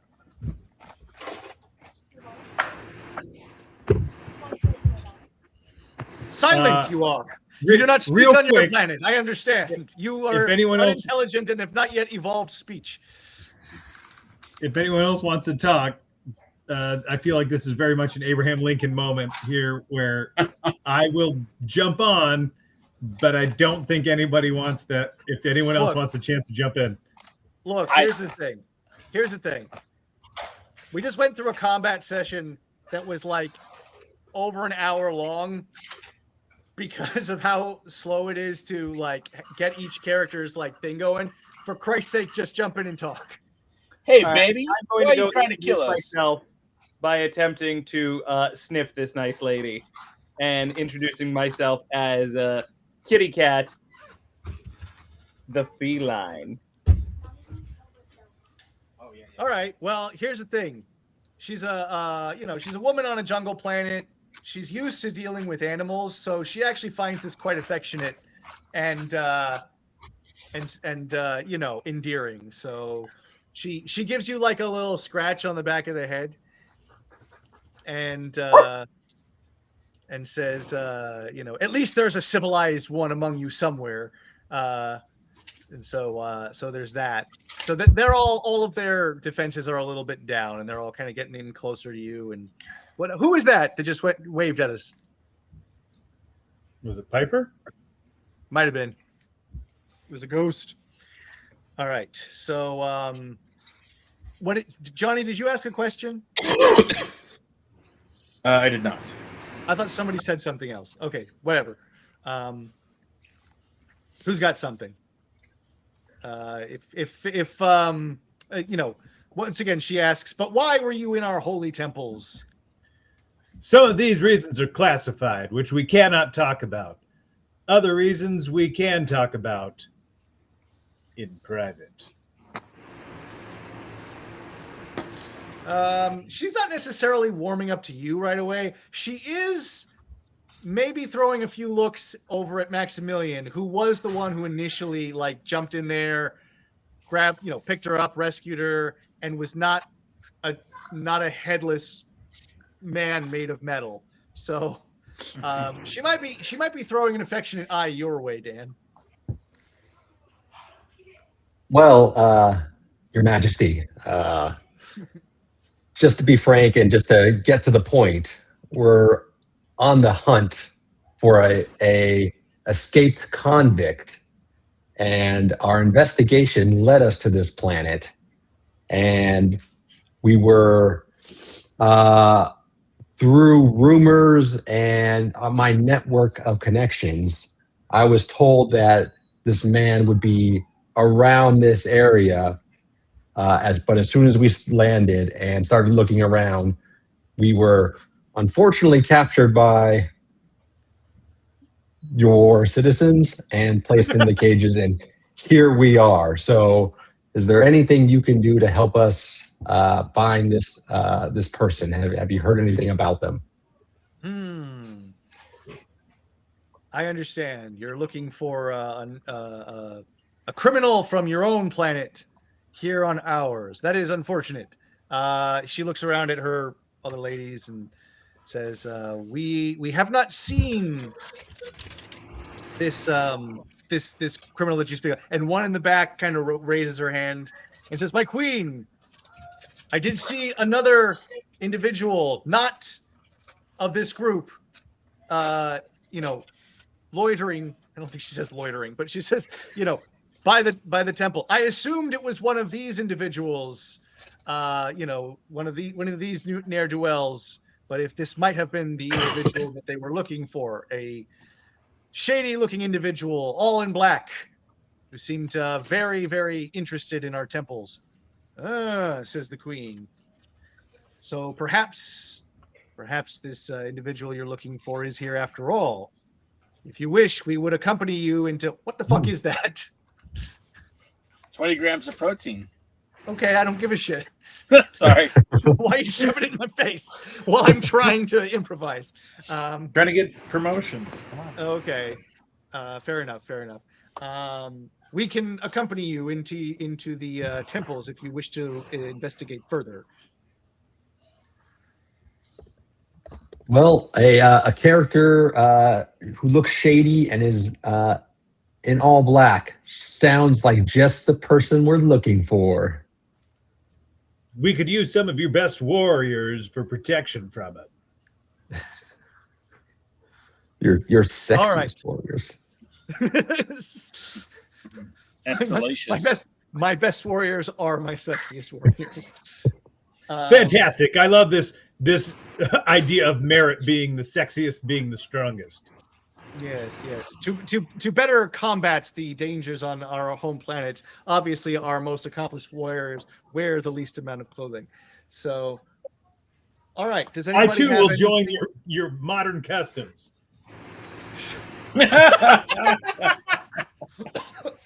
Brock Great. is so happy. So now the queen's kind of looking backwards and forwards between Dan and Joe. So let's say that at this moment, do you guys actually want to go straight into the temple? Hang on, I'm going to quickly review the what page is the interlude on? It is on. It's section 11. Oh, interludes. So, okay. So let's say at this moment, we've got two people obviously who want to go into the temple. Does anybody have a different plan? Does anybody want to try something else? Does anybody want to leave this planet and go back to a different one to do something else? Dan, can I say that the individual that you're looking for is in fact Orin Deep? Sure. Great. Or maybe an agent of his, since he's, you've maybe done some research on, you don't know what level. Oh wait, actually. So, in my backstory that nobody knows, Orin Deep is a more of a character who I've already dealt with and I've already talked to, and he's kind of sending me on. Maybe he's the guy who's sending me on these missions. And I don't know why he's directing me or for who, but I got the signal from whatever the guy's name was, Title.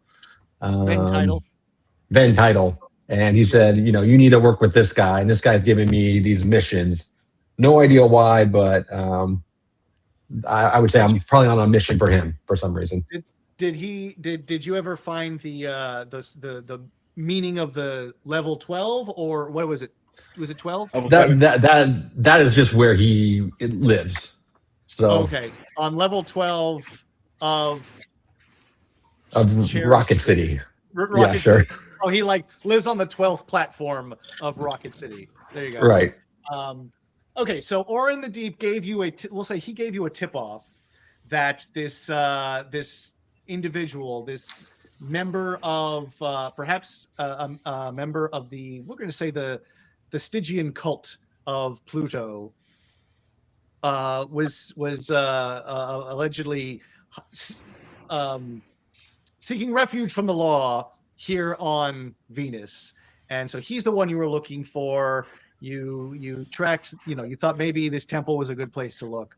So that's who your guy is. Now, if other people want to join in going to the temple, if anybody has any other ideas for what they would rather be doing, you've all got. I'll head to the temple with the group. Okay, cool.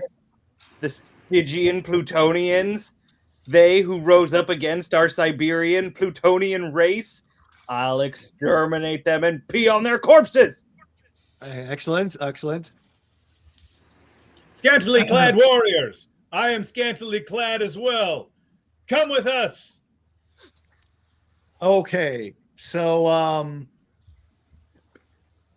gonna pick up Joe's Brock's shirt and very casually say put it back on. excellent. It's okay. It's okay. Jay, are you joining the group, or you got other shit to do? Do you have more internet porn to be perusing? I will just follow the lead of the group. Okay, cool. So together, you enter the temple, and we're going to say that you go in. It's like a Aztecian temple where you have to Aztec temple where you go up the steps and then there's the entrance and it leads back down, which seems horribly inefficient. And as you descend down this spiraling staircase, brings in branches in many different directions. I am going to use my detecting skills. Okay. And I have a special skill, which is investigator, which I do a +1 hit and take -1 danger, but I don't think I'm in any danger right now. Anyways, but I'm going to use those skills to try to suss out which way this person would have gone. Okay, cool. So let's say that really quickly, I forgot. Let's say that for anybody who is who lost any of their bonus dice using different skills and whatnot, you can get up to 3 back.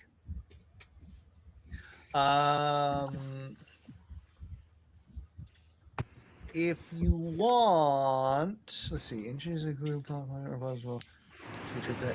If anybody wants to add anything story-wise here, like a clue, a plot point of some kind, something that might, inform the narrative that we're on now, you're welcome to do so at this point.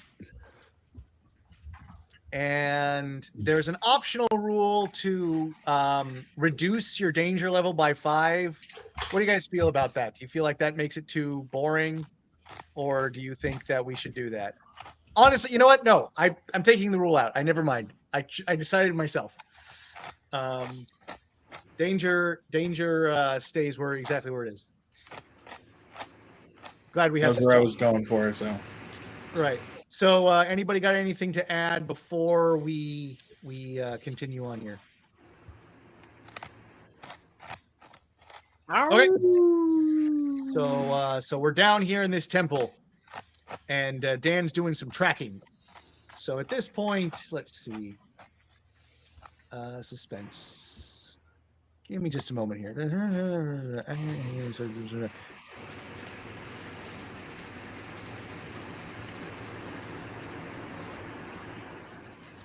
Now, I will say at this point, really quickly, that you've got the question of, if we want to retcon just a little bit, we've got the question of where is this guy that you were looking for.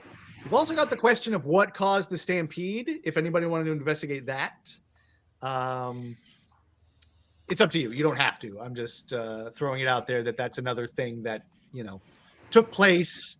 You're like, why did this whole herd of cryptosaurs suddenly go into a frenzy? Obviously, Dan realized that they were in great terror. So what scared things this big and scary? We don't know. I'll bet it was those damn cats. Max.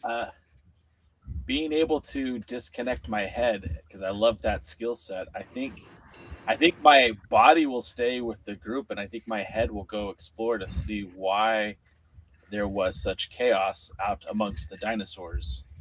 Okay. Do you well, go ahead, Johnny. I was saying I will travel with the head for protection's sake. Okay, cool. So you guys head off that way.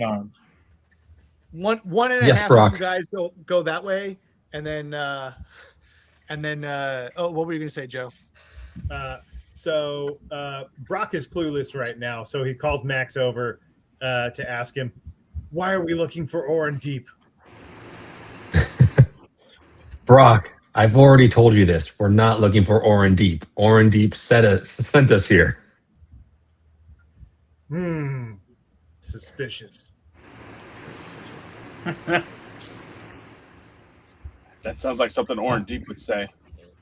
Why did Orin Deep send us here? I have no idea. I just know we're supposed to find this shady figure and bring him back. He is supposed to know something. So those are the answers that we're looking for then.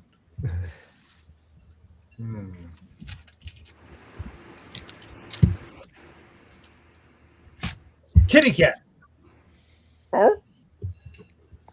your feline senses. What are your feline senses telling you? I smell Stygian plutonians, and it makes me angry. Okay, so are we saying that so Johnny and half of Jay gone off into the woods? The others have gone into the temple with the Amazon. You know what? We're going to say that 2 Amazonian women also go with Johnny and Jay. All right. That's the neighborly thing to do. But the queen and 2 others are accompanying you guys. Would the queen want to stay with IG-69's body or go with IG-69's head? I think she wants to find the criminal that you guys have talked about. That seems like the big danger to her. And also, she likes Dan. Okay. Hey. All right, fair. So you guys are heading down there. You were going to do some detecting, right, Dan? Yep. All right. What do you got for me? Well, I am a detective, so I got a D12 on that, and then I just have that investigator skill that I was talking about that gives me a +1 hit in a suspense scene. Hold on just a second. I'm looking something up. I don't think I'm not sure if we try to add danger to these non-combative situations. Did anybody so. have a? Okay, so it's more just. Yeah, I don't know how we would do that. Your call. Yeah, I guess here's the thing. I will say that if you can come up with a threat, that it might be a threat to not even necessarily your bodies, but it could be a threat to why you might not succeed at what you're trying to do. We can. Well, we can treat that as strikes against what you're trying to do, though I wouldn't ever put up your danger meter. If you can come up with the obvious one is you said a dozen different paths or so, right? So the danger would be that I'm looking, trying to find the right way and just go in the complete wrong direction. I don't know if we're in a booby trap type situation here where we're Raiders of the Lost Ark, but I'd imagine if we were that unless they're setting us up, I'd imagine the Amazonians would warn us of booby traps. But here's the thing: this holy sacred temple of our gods has existed for hundreds of years, and we have never entered it because it is a sacred place. We are entering it now only because we feel that some vile person is desecrating our holy temple, and so it is our job to venture in here, but we don't actually know what's in here. We're a little embarrassed about that. Right. Then I would like to do an explore. You'd like to do an explore, okay. Hold on just a second. So let's let Dan do his thing first, and then you'll do your thing. Great.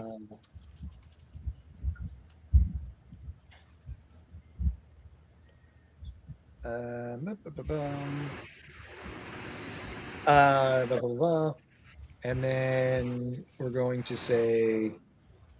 So I'm writing down notes for the future here. While you're doing that, I'll jump in and add some flavor. Sure. Kitty cat. Huh? The Amazonians are telling me there's desecration going on within this temple. If we find any of the desecration, will you smell it to find clues? Oh, desecration means poop, right? Oh.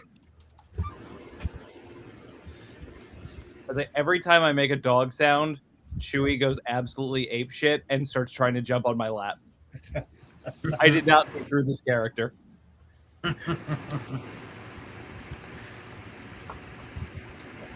Okay, so we're going to spend a little bit of time here with our temple group, and then we'll jump over to the other guys. So Dan, you're going to you're going to do some investigating here. Yep. Okay, go for it. So just roll my d12. Well, we said that you got a D12. You've got some kind of a bonus thing. You said. Yeah, it's just a +1, which looks like Oh. based on my roll, my 12 doesn't help actually. Wait, what do you mean? Because I rolled a 1. Oh, okay. So, well, no, it's still helpful. And then we said that you had the danger of finding the absolute wrong path, right? Yeah. So so that's a d6. Yeah. Ooh, 2 fails. 2 fails. All right, Jimmy James, what do you got for us? Okay, so my explorer trait is a D12, but I Okay. also have. No, that's a superpower. Okay, not doing that. So just rolling a D12. Now I have to remember how the hell to do that in this system. Flash rolled 1d12. Yeah. Or you can go over to the die on the left side column and just open that up. Well, it didn't recognize me typing it in, so. Aha! 6. So I'm sniffing around, doing an explore. What do I find? Okay, so let's say that. Well, first of all, did we want to add anything to James's ability score there? I mean, if the Amazonians are, knowledgeable. That's a fair point. That's a fair point. So let's say that they themselves, women who live, in the jungle, live off the land, probably also have a fair number of skills as trackers. So let's go ahead and potentially roll something for them. I'd say collectively, what is that awful noise that keeps happening? It's like this huge burst of loud. It sounds like static. the ocean. Yeah, it sounds like the ocean. Okay. I blame Johnny since he's closest to the ocean. There we go. I am very close to the ocean. It might be. Is it hitting now? Yeah. Oh, it's a fan. I don't need it. I'll turn it off. Also, Johnny, I think your audio is coming in through both Roll20 and pre-stream, so it's doubling every time you talk. Would it be? I don't know. I don't see that from him. I don't know if Johnny, if you have Roll20 microphone audio turned on, just mute it and see what happens. Well, James, do you have if you mute Roll20 for yourself and you're just listening on here, that shouldn't be or maybe not. I don't know. Never mind. I don't know how to mute a whole separate web browser without muting the whole computer. I muted Johnny on Roll. Noise now. I muted Johnny on Roll20, and that seemed to work for me. Okay. I Johnny muted myself talk? now. That fixed Okay. it, yeah. Great, cool. I fixed it. Um, And no more ocean. Yeah, right. no more ocean. Good. All right. So let's My say bad, that y'all. let's say that the Amazons, between, what did I say? There are 3 of them, and so let's say they each have probably a D10 in exploriness. That's probably something they're very good at, and they each also have the same danger of. Actually, James, you would have had the same danger as Dan, as if you find the wrong path, that's going to be bad for everybody. So roll one more D6. A D6, you say? Yeah. Does he have the additional danger of being found out to not being a doggo or not being a cat? I think that's just a thing that is a perpetual thing for. First of all, does everybody believe that he's a cat? Yes, absolutely. Actually, I meant to. Is he the size of a? No, basically, anthropomorphic dog, like human-sized, on 2 legs with 2 paw-hand hybrid things. Dog head. He looks like a dog, is the thing. So Okay. it depends on his entire disguise is that he named himself Kitty Cat. So So he's a dog. We clearly see a dog, human. you clearly see a dog. So He calls himself kitty cat. unless you're just like, whoop, he said he's a cat. I mean, what more evidence do you need? Then I think most of you could probably see right through his disguise. Brock Johnson, Kitty Cat has told him that he is a cat, therefore he is a cat. I Okay, no more cool. questions. Great. Respecting pronouns. So progressive. Okay, so we're gonna say. So Hiss me James, out. roll that one more. Roll that one more d6. 4. Great. Did you get? You got a success on the other one, right? Yeah, it's a 6 and a 4. Okay, so that's 3 successes. That's good. Great. So we're gonna add the Amazonians. So they have a D10, 3D10.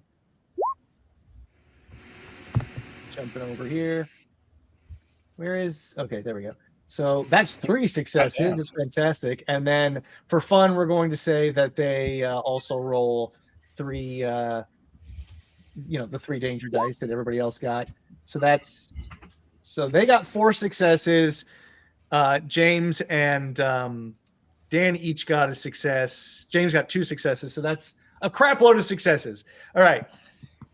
Together, you find what seem like a fresh scent and fresh tracks in the old moldy earthen ground of this temple, and it seems pretty clear that it's going down one particular path. So, let's say you head down that particular path. The women moving stealthily and sexually through the darkened through the darkness. Does anybody have any kind of source of light on them? I guess probably the robot body would have like a light on him, I'm assuming. Oh yeah, I got a utility belt, so I would have a flashlight. Great. So you guys you're on a lit path. The women are just a little bit astonished by your magic of producing illumination. The 2 underlings seem to be quite taken with Brock Johnson, whereas the queen still only has eyes for Maximilian Void. Now, as I am sniffing my way along, do I recognize the particular scent that I am following?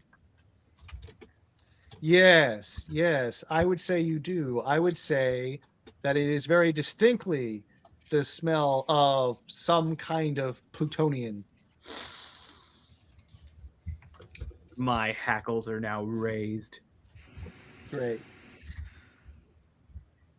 So you navigate this path. And we're going to say, as you're doing so, again, ancient, who is texting me? Dan, did you just send me a text that says, never mind? Yeah, but you have to read the one before that. Oh, sorry. Okay, cool.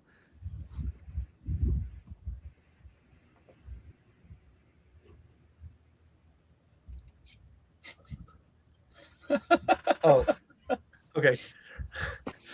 Never mind, he says. All right, cool. So yes, so you are continuing to move downward, ever sloping downward into what seems like far underneath the ground of this, of the jungle up above. And as you go, you see that there are lots of different uneven parts of the ground, looking like almost like different tiles on the ground. As Dan indicated, you get maybe a little bit of that Raiders of the Lost Ark vibe. So how are you guys going to proceed in what might be an ancient, dangerous situation? I am locked on to the scent of plutonian and am heedless to the danger and just following the path as far as I can. Perfect. Okay. What is anybody else got anything? My headless body is still like following you guys, but is pulling out weapons in hand. So it's holding both a ray gun and a electro blaster at the same time. Great. Is anybody doing anything active to possibly avoid danger, be on the lookout for things, something that can result in a dice roll? Yeah. So Brock Johnson has talked to the 2 Amazonians closest to him and said, You appear to be fleet of foot. I appear to be equipped with this magical light equipment. I think we should pair up skills here. Here, let me climb aboard the two of you. You traverse the terrain while I light the way. So Brock Johnson is trying to ride two Amazonians while they walk.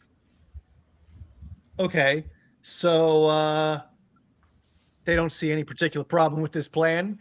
They are going to be, they're going to be daintily hopping and skipping and jumping over what seems like the safest path, while you are kind of like, if they're each holding an arm out and you're just standing tall with one leg in each arm. We'll say that you can do that. What would we call that for a roll? Charisma check. Explorer. All right, we could go explorer. It's we could either go explorer or we could go with something that's more like balance related. Daredevil. We could go with daredevil. Sure. And I will say that I'm going to let each of the Amazonians also roll an explorer, which I think I said before was 10. So they're each going to get one of those. You're going to get your daredevil. Plus, do you have any dangers you want to add on to this? Well, I mean, you said each one of them is holding a leg. Yeah. So there's a dangling danger between the two of them.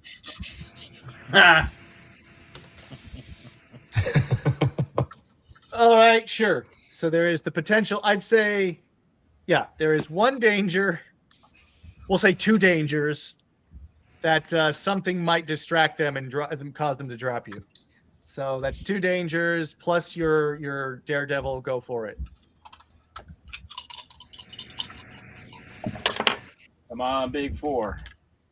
No, that's 2 fails, 1 success. Okay, they each also rolled a fail. Oh my god! So, I'm going to say that the proximity of your thighs to the faces of these young ladies, I don't know if they're young, but they're attractive, and causes. Look, something distracting happens. One of them goes, ah! And you fall face first onto the ground. And Get a bruised ego.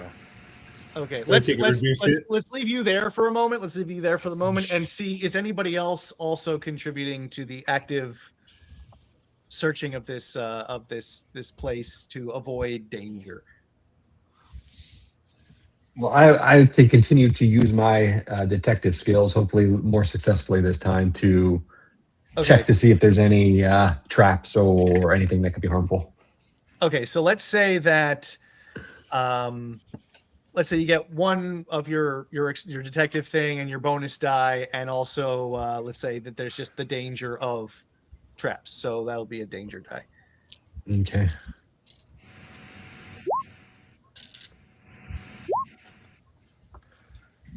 Success. Did you get a bonus die? That's not a bonus die. That's just me as an investigator. I get a skill that during suspense scenes, I get a +1 hit. I don't know if that's to both of my rolls or that's to all of my rolls. Sounds like all your rolls. I think it's all your rolls. So that's 3 successes for you.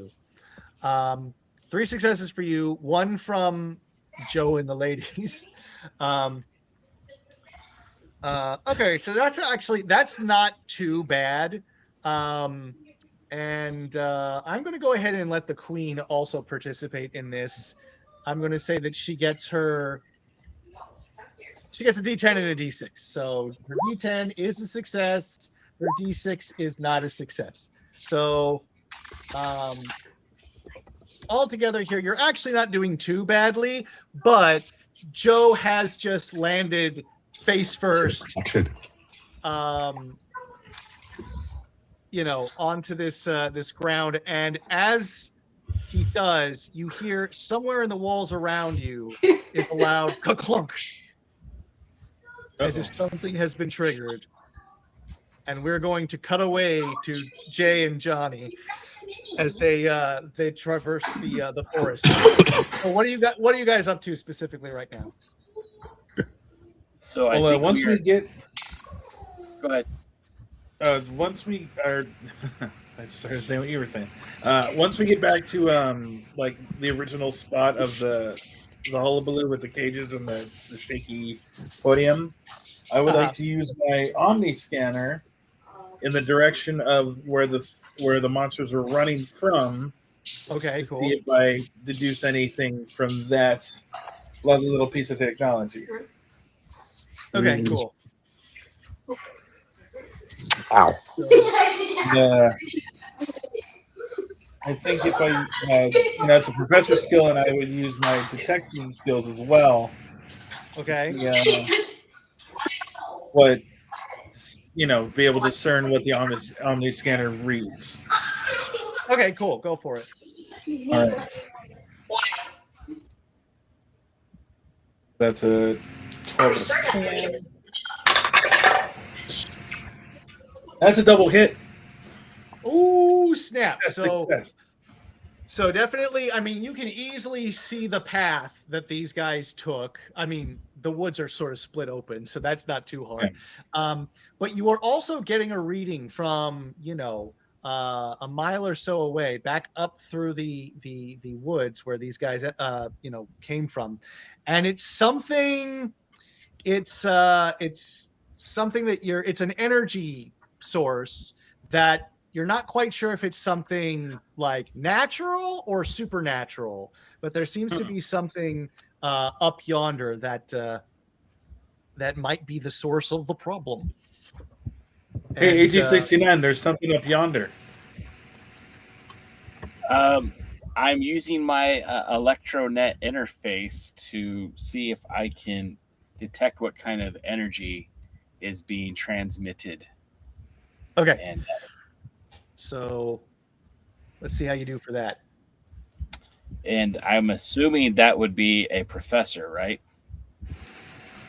Sure. Do you have anything else to add to that, or is that's just that? Yeah, just trying to figure out, if the energy is like a safe energy or if it's a dangerous.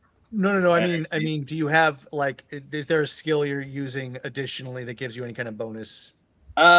So maybe detective, or do you have a detective skill? Yeah, that's like my it's my D6 roll. Oh, no. I mean, what are you? You're a robot? I'm a robot and I'm a daredevil. Okay. And the robot has an ElectroNet interface, which I'm not entirely sure what that means. Let me see. Where is robot? What's a robot? Where do you see ElectroNet interface? Here's the thing. I say it's whatever you say it is. So if you think that, that's kind of how I. Oh, is that kind of? Oh, go ahead, Dan.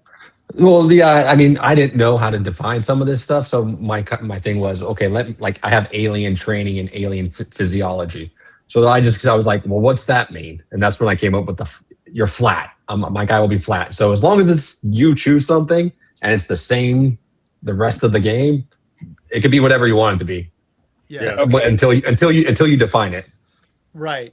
I think ElectroNet interface to me, I'll be honest, now that I'm actually looking at it, it sounds like the person who wrote this is coming up with a silly kind of 50s sci-fi way of saying internet. Like you can just naturally interface with the internet, which I don't think there's really an internet here. But if you want to say it's something else, I'm all ears. You also actually, you know what's better? You have precision sensors. That's what I was going to just ask. So I also have precision sensors, so maybe I can use my precision sensors to determine if the energy that's out there is dangerous or could be useful. Okay, cool. So let's say. What if he uses the Ethernet interface to line into my scanner and then uses those abilities that he just said combined? Great. So there you got three. You got 3 dice to roll there. 2d6s. Oh no, 1d6, 1d10, and then whatever your professor or detective or whatever you said you were doing. We'll do detective. I think professor is more of what you're doing. Okay, so my professor is a D4. You know what? It could still work. It can. It didn't, but it could have. And then you said I have you got a bonus D10, roll? a D10 and a D6. Great. So 2 fails and a 1 and a. Okay, so you're not having a great bit of luck getting more information than what Johnny already found, but you're also finding that whatever it is seems to be dissipating, and also it does seem to lean more. You guys have had some experience being adventurers and whatnot, dealing with things that are robotic and electric, and also things that are more of a supernatural bent. And that's something that sensors tend to electric sensors tend to have a difficult time with. And because you're having such a hard time gleaning what it is with your sensors, you feel like maybe it is something mystical, and that's why you're having a hard time getting a read on it. Okay. And not having anything to do with mystic doesn't help at all. So for me, I'm kind of at a loss. Well, you know where it's coming from. Sure. I say we've got some backup. Let's go investigate. Okay. Let's go, ladies. Okay, let's go. Let's go. I guess I got scrambled, I don't know. Okay. And so you're making your way through the dense foliage and the jungle, and trees are split this way and that way, and you're maneuvering away. And with the Amazonians' help, you are able to safely navigate through all of this. They're just sort of shocked and saddened to see the forest so horribly broken and devastated. And along the way, you do see some creatures that were obviously injured in the stampede, possibly even killed. And they go over and they each say like a little prayer whenever they reach one. But eventually you are able, after, a good time of jogging, to reach an area where there seems to be kind of an aura of that energy that you come across. And give me just a moment. First of all, as you're approaching it, do you do anything in particular? My floating head asks one of the Amazonian if she's familiar with this energy source. She says no. This is all very she's obviously, they are devoted to the Venusian gods, and sometimes they get signs from the holy ones, but this is nothing that they've ever seen before.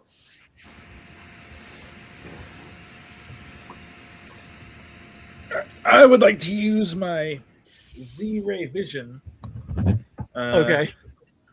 on the aura to see if I can get a clearer picture of what's going on here. Cool. All right, cool. And so what do you get? Roll. So that's just a regular old action for me. Oh, it's just an action? Yeah, it's one of my pluses. Okay, so I'd say that you managed to do that, and you kind of, you're looking at an energy source, so it's not necessarily all of that. You can't necessarily, there's nothing to look through, but as you're kind of looking in that area, you're glancing down into the ground, and you see that far beneath the earth, there does seem to be some kind of a network of tunnels and rooms, and it almost looks like a necropolis, if you know what that is. So it looks like there's something down there that is much broader than what's immediately beneath the temple. You get a little bit of that.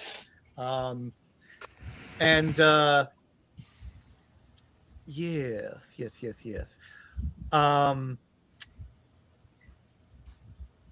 I will ask the Amazons. Have you heard of this Acropolis I'm reading below the surface? Do you know anything of this? Is there anything in the history? We don't know anything about what is underneath the earth. This is not something that we are familiar with. We are land dwellers. They say as they pose sexily. And okay, okay, go ahead. We're gonna add. I would like to use my risk communicator to contact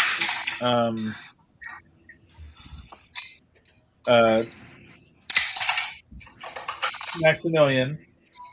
Okay. And to tell him to ask the Queen if she knows anything about an underground series of tunnels in their forest. Okay. So I'm gonna do that. Okay, you're gonna do that, and she has the same answer as the others. She says that I take that back. She says that she, from her great grandmother, once heard a legend of wicked ones that lived underneath the ground and performed, left behind all sorts of mystical relics, things that had the ability to conjure evil. But this was just a legend that she wrote off as, not true. Or if it was true, these beings must have long ago died out, because there was no no manifestation of any evils that they ever saw. And it was something that they kind of put out of their minds as unlikely. Did you get all that? I heard loud and clear. All right, Johnny, what would you say is something that you, or rather that Professor Kronos is afraid of, like something that you're deeply afraid of? I have an innate fear of drowning. Do you? Yes. All right. So as you glance, as you're speaking, you're looking over at this dissipating aura of glittering, energy. It's almost like it's like a deep purple. It's almost like dark light. And you just see a translucent tidal wave coming towards you, and just before it crests and overtakes you, the energy dissipates and the whole thing disappears.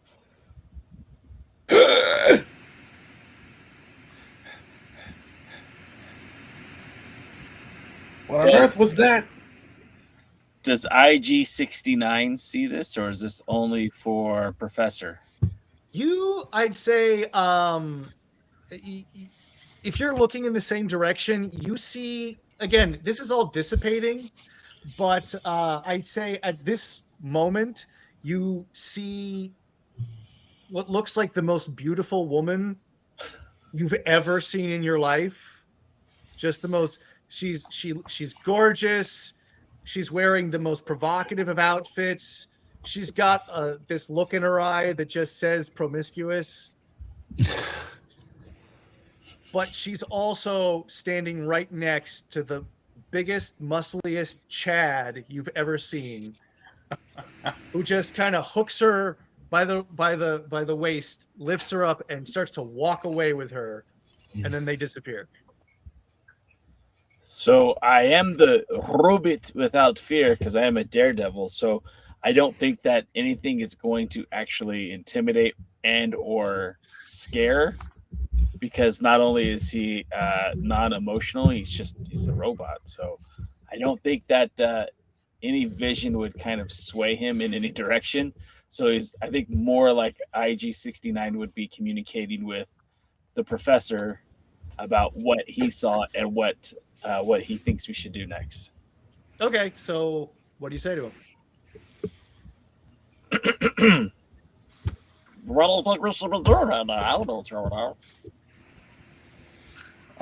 Well, I don't feel like drowning right now. Man, So while. I think we got to double back and meet up with the rest of the gang down in that temple, because there's no way in hell I'm going anywhere near that water. I'm a floating head. It ain't no drowning here. And just so you're aware, I mean that's a perfectly fine thing for you to do. Just in case I wasn't clear, the water, the woman, all the things you were seeing are gone now. Like they were like visions, clearly. Yes. And yeah. And you but noticed, it's enough to spook me. Yeah, totally. And if you notice the two Amazons on either side of you, you notice that they are also looking at at the area, with looks of trepidation, like they seem to have taken a few steps back. Looking, they're warriors, but they look very shaken, but also still hot. Then I'm doubling down on my even- decision to. Yeah. Okay, so you guys turn, you head back, and you're looking to catch up with the other guys in the temple. So back to the temple. We're still in a situation.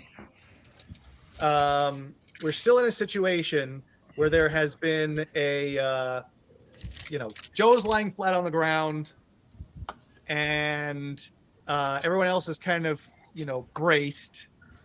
We're not entirely sure what's about to happen. We heard this loud clunk. Does anybody take any immediate actions before we see what happens next?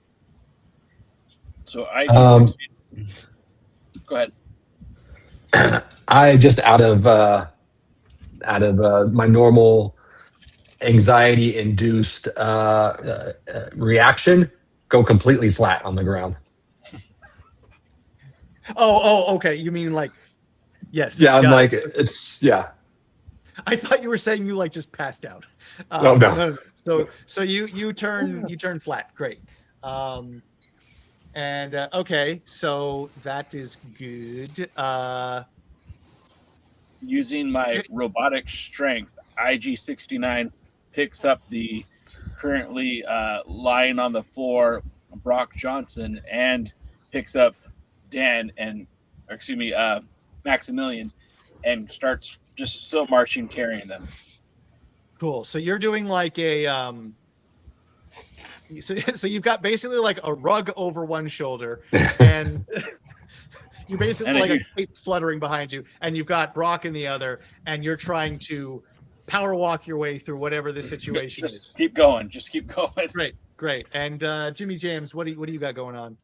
I think I'm going to chase my tail for a second and then run to follow IG-69. Okay, so IG-69, this seems like, I mean, I don't know. This seems like a daredevil-y thing to do. And let's say that maybe we'll add an extra die because you're well, let's say two. One, because you're also possibly in a dangerous, scary tunnel and something has obviously been activated. And two, because you're carrying two other people with you. So let's say you get a daredevil and two danger die.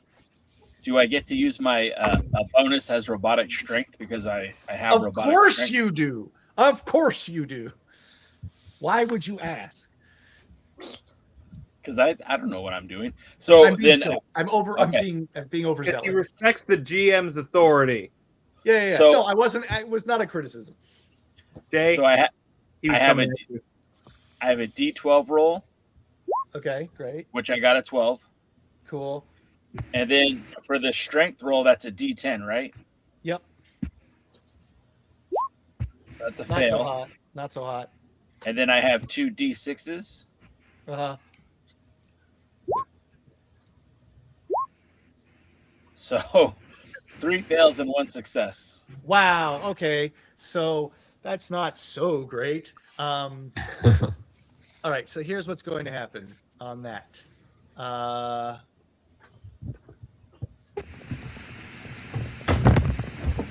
Okay. So you're blasting your way through, and the ground in front of you starts to rise. Like there's like almost like an upside down portcullis with spikes on it that is just rising up in front of you. Okay. And if you happen to glance back, you'll notice that the same thing is happening several meters back. So basically, you're being trapped by these barriers that are coming up on both in front of and behind you.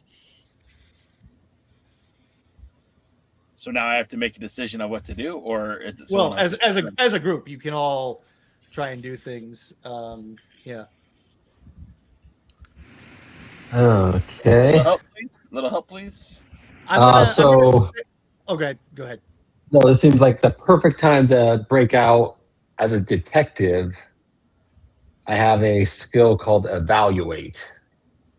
And it has on the left-hand side, it has 2, looks like scope-looking aim icons and a danger patrol icon on the right. I don't know what those mean, but I think I remember those meaning something. Hang on, let me see. The danger patrol icon means you can spend a like a power token and use that. Oh, so this is only available if I have a power token. Yeah. Yeah, which I don't think, unless you got enough danger during the combat to win one, you don't necessarily have that yet. No, in that case, I'm just going to make myself flatter. Okay. Okay, so I'm going to say that the Amazonian queen, motivated by 1, self-preservation, 2, a desire to do right by her allies, and 3, her increasing love for Maximilian Void, is going to leap forward and try to take her spear and wedge it between the ceiling and this rising barrier. So that sounds like a warrior move, which I think is also maybe a little dangerous, considering that considering that she might be crushed by this thing. But I would also say that at this point, you guys have made several successes toward navigating this whole horrible situation. And you're down to really only 1 success necessary to beat it. So she only needs to roll 1 success, and then she's going to we'll see if she succeeds or not. So here's just her warrior roll, which is a success. And just for fun, wow, she rolls great. So she manages to stick her mighty spear into this craggly upside down portcullis and cause it to, halt for a moment. And she says, "Move!" And I do Move, that. my love. I mean, stranger from another place. I'm going to re-inflate my body and run as fast as possible. Okay. And I'll grab her hand as I do it and run with her. Oh, that's so beautiful. Okay. I know. So you guys can make a leap and a dive over the thing. I'm going to say that you can just do that. Anybody else trying not to do this? Brock Johnson will stand and try and mount the 2 Amazonians again to flee danger. So you're muscling your way away out of Jay's grasp, or I guess he rolled pretty badly, so we'll say he dropped you. Okay, so the women are kind of like, they're running to save themselves, and you just kind of like, if you're in front of them, they're behind you, and you just kind of jump up while they're running at you to like hopefully, you're just expecting that they're gonna rush in and each grab a leg as you're hoisted in the air, which they do, but they're both like you feel your legs being kind of chicken boned as they both try to keep as far away from the center as possible. They no longer like doing this with you. And then so they get to the barrier, shove you over it, not at all delicately, and then each do a quick like leap and leg flip and just kind of very very coolly or leap the barrier there. And let's see what else, who is left. There's Jimmy Jams. Guess Jimmy Jams and my body are still down there. Okay, cool. So James, Jay, either of you? I think I'm going to try to flee from this. If I can do like a dog leap, that would be grand. Okay.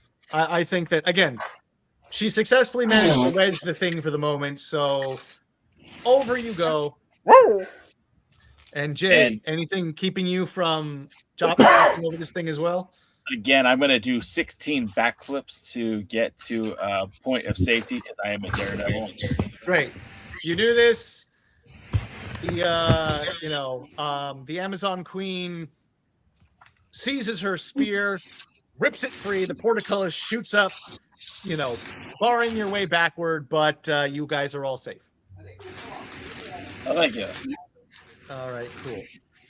So, yes, so this is all true. Now, Johnny and other Jay, have you guys communicated with them at all since you've left where you found the thing with the dinosaurs or the, whatever spooked the thing, or are you just walking? Because my head and body are still one. I mean, although we're separated, I just think my body knows that the head is coming back. So Okay. no, I haven't communicated, but my body knows I'm coming. Okay, cool. Yeah, and I'm just trying to get away from that thing you sound, so I'm saw. not even thinking logically. Okay, so I'm gonna say it's gonna be a little while before you guys catch up still. But the others, you seem to have gotten past the worst area of this this dangerous tunnel, and you can still clearly follow the trail of whoever came down here.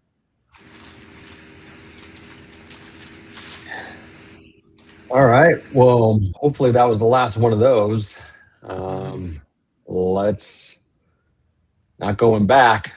One way to go. Here we go. All right.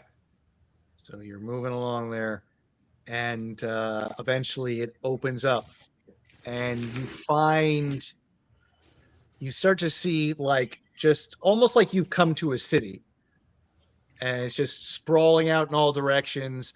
But if you follow the path specifically, or the trail of this individual, you do find a what seems like an underground holy chamber. Like, looks like there's an altar, there is symbols carved into the walls, there are burning sconces in the walls. Real quick, by the way, what's everybody's out?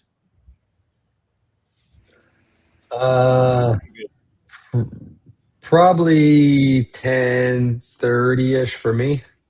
Okay. I go with that. Somewhere in that ballpark, 10:30. Okay. Whatever. Cool. So yes, you've reached this chamber, and yes, Good. you've reached this creepy chamber. I'm gonna look at the symbols and see if I can deduce any meaning from them. Okay. Do you have any particular skill in that? Bless you. Nothing more than my normal investigator, detective skills. Okay, cool. So roll. If it happens to be Neptunian, symbols, then I would have some knowledge in that. But I do not believe they are Neptunian, but not that you recognize. But a normal detective skill will be helpful. Go ahead and roll that. wow.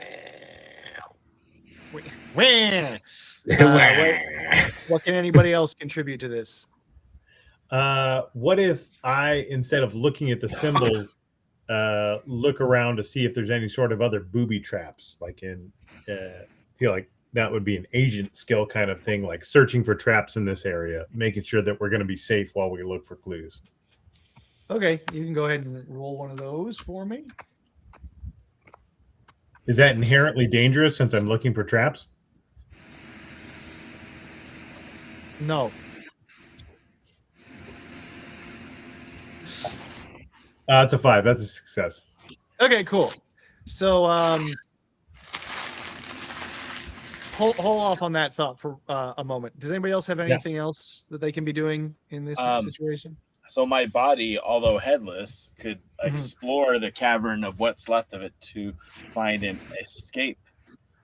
And it's inherently dangerous because I don't have a head, so I'm just kind of feeling, right? So, okay, hold on a second. Because we haven't really discussed what I kind of assume that your body, if it's detached from your head and can still operate, is fairly autonomous. Yeah. I mean, what we did not, in that whole time we were in the death tunnel, at no point did we discuss the idea that you don't know what's in front of you or behind you. That's why I kept following everybody. You did, but you did pick up, Dan and Joe and just charge ahead. That seems like somebody who knows what the hell is around him. Worth a shot, though, right? Sure. Well, he's probably got other sensors. He can. That's what I'm thinking. It seems like he has an ability to maybe not communicate or rationalize too much, but can still operate on a sort of an autopilot.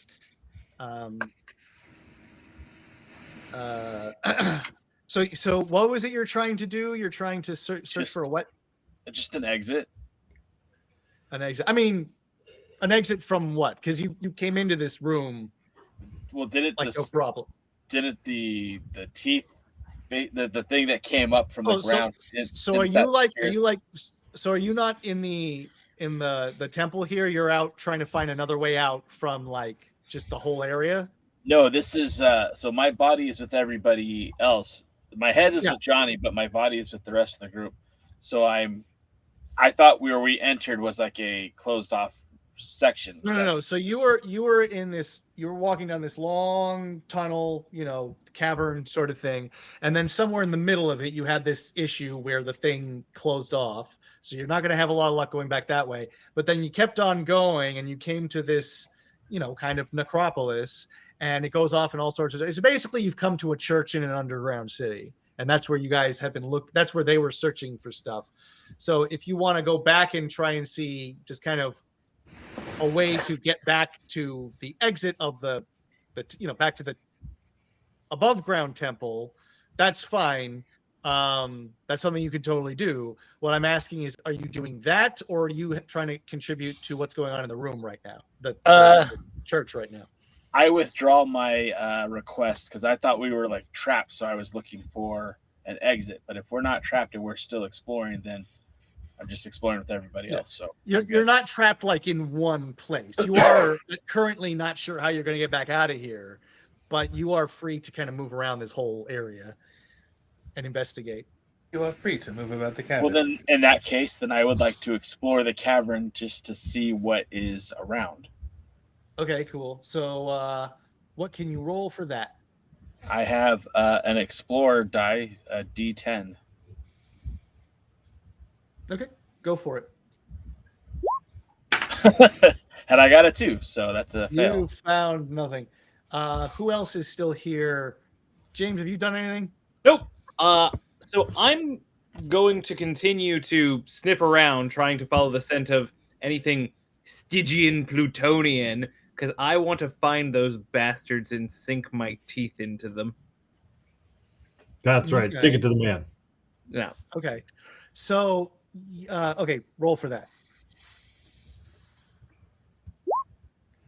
Fuck yeah. Okay, great. So, so you find. Okay, so you find that there is the scent of what feels like not just one plutonian, but multiple plutonians. Oh shit! Specifically around the altar. And I'd say that Joe, while you don't find any traps as far as you can tell, you do find like, around the altar things like burnt incense, whatever they call it, sticks or whatever. You find the remnants of that, which is also an odor that James gets. And you can find, it feels to you like some kind of ritual was probably performed around this altar recently. Now, I, as an alien, would know the secrets of my home world. Oh. Based on that and looking at this altar and the remnants of this ritual, might I have any insight into what may have taken place here? Well, you would recognize that the writing on the wall that Dan was investigating, or Maximilian was investigating, is plutonian. So if I thought you specifically said that it wasn't plutonian. No, you said it wasn't Neptunian. Neptunian. Neptunian. I'm so sorry. I misheard that earlier. So yes, Secrets of My Homeworld. I recognize this. What the hell was that? All right, I recognize. Was somebody fucking a bag of Doritos just now? No, I was just closing a bag of Lay's. Thank you very much. Okay. What were you saying, James? Okay, so I recognize this plutonian text. Pray tell, what does it say? Okay, so I'm gonna go ahead and say, give me some kind of roll for this. Because it is kind of an ancient, it's an ancient variation of what you're familiar with. Okay, so obviously I have my various traits, which is one thing or another. Sorry, wasn't here for the beginning of it. The things that are listed on my character sheet, like my alien training or physiology, are those rollable in any way? Or do those add modifiers to my rolls? Yeah, you can if you've got something that applies. I do. That was an either or question, not a yes or no. What? How do I use those things? Is it like a separate thing that I roll, or does it add a modifier to my existing rolls? Oh, is it one of the plus signs, or what is it? Yeah, it's a plus sign. It's like when I use my flatness, or I use my Yeah. It's the same as the flatness. That's my alien physiology. I'd say that okay. The thing is, if it's a plus sign thing, it means a bonus die, which I've kind of just been letting Dan flatten himself at will during this non-combat situation. So I'm gonna, but let's go ahead and say that I'm gonna call it an automatic success and roll your whatever the other thing you're gonna roll is. Okay, we'll call that an automatic success, and I will roll my professor skill, which is not high. Okay. You don't say. Swing and a miss. That's a 3. No. Okay. You got a success and a failure here. So you can tell based on what's written on the walls. It refers to some ancient legend of some kind of power source. Something that is worshipped by the Dark Ones and is sort of acted as a weapon against the enemies of those who would use it. What exactly it does, you can't quite glean at this point. Rough. So and then, based on what you guys have seen so far, you chased this guy in here. It seems like he came in here. There were others in here with him. possibly of the Stygian adept cult, and they performed some sort of a ritual that may have involved harnessing this energy source, this weapon. That's what you get from this so far. Okay, so I'm gonna turn to the Amazoness Queen and ask, Your Majesty, as a native Plutonian, this is what it looks like. It looks like they perform this ritual here. The text around seems to speak of a dark one and an ancient power source. Is there anything in your history that might give us some clue here? Do you know what could have been harnessed as a power source here on Venus in this temple? What as I said into the very handsome Maximilian's wrist mouth, metal wrist mouth.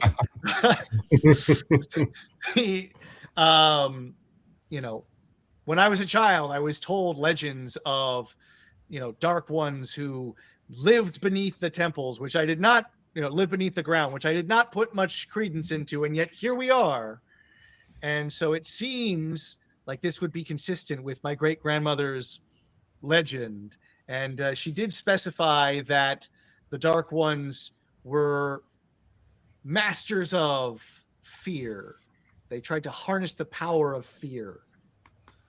And I will say this is starting to make more sense, because when I spoke to Orin Deep, he mentioned that the Stygians were looking for a weapon that they could use to control the universe. And in a way, what's the best weapon to control the universe other than fear itself? So they're trying to collect fireworks, the scariest thing in all of reality. Cool. No, we're gonna fight it. 4th of July on Mars. I really am. All right. So as you guys are doing that, the other guys who I'd say you guys have all reached the temple by this point, and can probably head your way down into it. What do you do once you're at the bottom of the stairs and you're at these branching paths? Is my body complete now? Well, no, because you haven't found your body. You're just Got it. You're just at the bottom of the big entrance temple, where the others had to decide, oh, which way are we going? So through the thought process, connective tissue with my head and the body, I think I'm omnipotent. Not omnipotent, but I'm aware of what has been going on down below. So I think my mind would know where to go because my body already did it. That makes sense to me. I can say you follow the path the others went down, and I'm gonna follow his head. Okay, you follow his head. Hang on just a quick second. I want to add some ambiance here. For the record, Professor, I don't trust those bitches. I don't trust those Amazonian bitches. They're right there. Yeah, that's all right.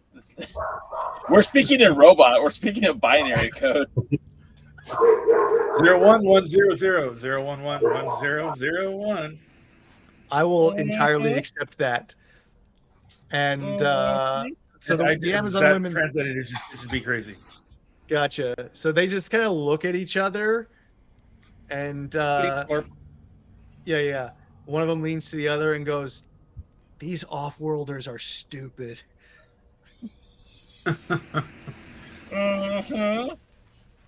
All right. So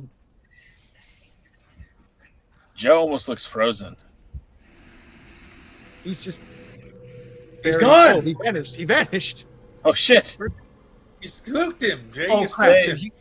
Was he frozen? Like he actually glitched out or something? He might have actually been frozen. Oh dear. Say his name and he disappears. Could I believe in you, Christy. Could someone who's not me text Joe and see what his status is? I'm on it. Cool. Meanwhile, Johnny and Jay, you and the others do make your way down, this path, and you come to this blocked off, barrier that is obviously keeping you from going any further. What do you do here? I would like to take a look around and see if I can find like a reset switch for the spiky plate. Sure, that sounds like a thing to do. What do you got? Obviously, you've got Professor. What else do you have? Detective. Well, no. I mean, you use Professor, I'm assuming, because that's your best skill. Yeah. And where the hell is Professor? Okay, so during interlude, I guess an explorer to like. This seems like an Indiana Jones kind of thing. Well, Yeah. I'm an explorer. Well, I have a high explorer. Do you want me to explore while you do some of your professory stuff? I think you guys can do this in tandem. Johnny, what I'm talking about is like you're back at the lab, crazy theory, Omni scanner, any of those things. Are there any of those things you can throw onto this on top of your professor role? No, only what I've used already, which is Z-ray vision and Omni scanner. Okay, I'm going to say that during the non-combative section, you don't have a limit on those. You have a limit in how many you can use per whatever you're trying to do, but you don't have to like get them back later. You know what I'm saying? Okay, I'd like to use my Z-ray vision to see if I can figure out the mechanics of what this door is. Okay. What the Massey spike plate is. See if That's like great. I can detect like the pathways and know how to turn it to pull it back, something like that. Okay, so that's definitely two things going for you. Go ahead and roll those. And then you, Jay, were also trying to roll Explorer or doing some other stuff? Yeah, I would like to use the explorer role, but also with my I can't talk, precision sensors. Could I go for it. What may or may not be absolutely. going on? I think you absolutely can. Okay, so I didn't see shit. Oh no! Double fail. So Double for fail. the explorer, that's a D10, which I got a 7, and then for the precision sensors, that's I believe a D8. No, that's also a D10, Okay, cool. and that's a 10. Whoa! So Okay, so Johnny, or I'm sorry, not much Johnny. success. I'd say that Jay definitely is able to kind of work out the mechanism that is kind of how this thing would probably be triggered. The problem is it seems like the actual trigger is on the other side of this thing. So am I still on the am I able to bring my body to the other side to unlock it? I think you could absolutely do that. I think you could summon your body to do this thing. Would that be another roll, or No. Your body you can communicate with your body. okay? I assume. I mean, that seems to be what we have established. Yeah. Joe's back. Yay! Missed you. The, And he's unfrozen. the computer is not cooperating, so I'm just using my cell phone now. That's fair. Jay, is anybody still watching this? There's 2 people watching, and I don't know who the 2 people are. There's somebody watching on YouTube and somebody watching on TikTok. Okay, 1, thank you guys for sticking with us. 2, what is missing from your lives that you're doing this? Well, I think the person Background on YouTube is me. Oh well, thanks, James. Appreciate you, Yeah. sir. Oh, why isn't it counting me? I'm also on YouTube. Okay, so nobody is watching on YouTube. That means, but someone's on Yeah, but TikTok. YouTube is That's forever. nice. So. YouTube is forever. Hi, TikTok. All right, so you can summon your body. guys, back in the temple, you just see Jay's IG-69's body do an about face and move with great intent back the way it came. No reaction. Yep, nobody seems to care. I say I will go pee on the robot's leg. Oh, As long as you're not humping it. That's uncivilized. So, all right. So, if the robot comes all the way to the other side of the the two barriers, comes back up to the wall. This thing has obviously got limited. It's more like you're remote controlling a robot. It's not very smart. What can you? I need basically between you and Johnny to see if you can communicate. What can you get it to do to deactivate this thing? Well, again, I have the ElectroNet interface, which is the fancy word for internet. So couldn't I just beam in my consciousness into it to do what I wanted to do? Jay, do you have a risk communicator? I do have a risk communicator. I can just communicate directly to his body. Okay. It's not something so much that I'm basically saying, like, what directions can you give it to do, like with its limited robot, abilities? Like, can you figure out what to tell it to do? Is what I'm getting at here. I assume they've got a shorthand, so I'll just offer up my wrist to let him tell his body where to go. My assumption is it's autonomous, right? Like that we are one, like hive mind. Right, although right. that I'm the head, or the head is the brain. The body still knows exactly what the brain is saying. Just because they're separated doesn't mean they're disconnected. Sure. Okay. So what I'm looking for here is a roll. So it's on the other side. You have an idea of how the mechanism works, but you're not on the side of whatever, the thing is that you need to do. So between you and the body, you got to figure out what to do. And I'm looking for a roll that you guys can maybe collectively make to try and accomplish this. Well, I have something. What I guess like a professor maybe. Sure. If or I have detective. Would detective work better? Let's say. Or agent. I'd say detective is more like dealing with people. Okay. And clues and whatnot. So let's say if you roll professor, and maybe you can figure out a bonus to throw in there, and figure out what it can scan or look for to then give you the information to kind of between you and Johnny say, okay, this is what you need to do. So it's basically. Oh, actually, I have an experimental gadget. Okay. I've only tested it a few times, but what it does is I can shoot an object, and it's kind of like a portal gun, but it'll just shoot. It'll make the thing appear 20 feet to the left of it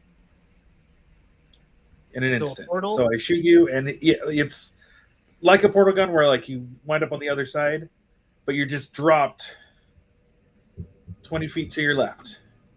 Oh, okay. Okay, so it's like a teleport. It's like a teleport. Yeah. Okay, great. So I would like to try this. Shoot him to see if it would get through the wall and show up next to body. Okay, let's do that. I engineered this. Sorry, go ahead. I'd say this is a professorial role, and you've got your gadgets. This is my thing I'm tinkering with. Yeah, I'd say if you can just get a success with either your professor or your gadget role, it succeeds. Okay. Also, we're not. So we're not in action yet. I was going to come up with a danger of this not working, and only half of his head going. I mean, I suppose. Well, that's the failure part. I suppose you could come up with a danger. If you want to, sure. It's Danger Patrol after all. Yeah, I think that there's a more than zero chance that I don't hit him square. Maybe the whole thing doesn't teleport right. I could or maybe have it miss. Yeah, maybe he appears like in the Rock or something. Yeah, because I don't know where he's going, so he could be like in the middle of the wall. He could shoot. Maybe I've got it backwards. He shoots up to the right, and he's suddenly in the wall of the pyramid. It's great. Who knows? Okay. These are great options. You just gotta roll one success out of these 3 different dice. That's one success. Yay! Was it just one? Just Was it just the one? Okay, Just the so I'm professorial, going to say yes. that you managed to teleport his head to the other side, and which is good. And then, but because of your 2 failures, your device fizzles out, and that's all you get out of it. Ah, good thing I can tinker. Okay, so I'm now on the other side, You're with your body now. and before I was transported, and it feels so good. I knew how. Before I was transported, I knew what the mechanism was that needed to be triggered because I explored it. So now I know exactly what to do. That I'm attached to my body, so I can just do it. Yeah, I'll say you can. Okay, so then I'm gonna open up the damn door. Okay, so you find this. That's what you remind me of. Amidst the crevices and the hanging foliage and the lichen of the wall, you find a little like crank, a little like a knob, and you twist it, and both of the barriers recede. I'm start cranking my knob. All right, and so now the path is clear. All How right, embarrassing is cranking his knob in front of the Amazonians. would be the first time. They were first of all, they were just shocked that you shot the thing and it disappeared. Actually, while he was gone, they were like saying, they were kind of backing up and say, please do not destroy us either, destroy us as well. We, Fear not, ladies. Fear not. all wise and terrible one. Fear not, ladies. I mean you no harm. In All fact, right. here And comes then our friend. And then they see him with his head on, clanking toward them, and they go, oh, he is risen again. Am I their new god? I think they might start to see you as a kind of a messianic character at this point. Yes. Now it's time for fun. Now it's time for fun. Okay. Do you stay here and have fun, or do you go off to meet the others? We're gonna go meet the others. Okay, great. And you tell them that we're going to do that, and they say, yes, Lord, and they follow after you. Come on, buddy, let's go. All right, so I can just want to be there meatwad, by the way. It is my meatwad. I just dawned on me who it was, and I was like, that's why it sounds so familiar. All right, so in short order, you have caught up with the others. All right. You guys won't believe what we saw. Wait, excuse me. You don't believe what we just saw. We saw the whole city down there, and there was bitches and everything.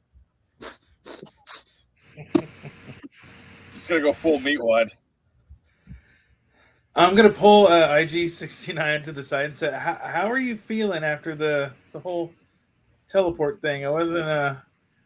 I mean, I didn't want to tell you beforehand, but I wasn't 100% sure that would work." Well, I'm talking a little bit different now, so I think you did something discombobulated to me or some shit. I don't know what the fuck happened. Now it sounds like I done me wrong. Okay. I'll take note.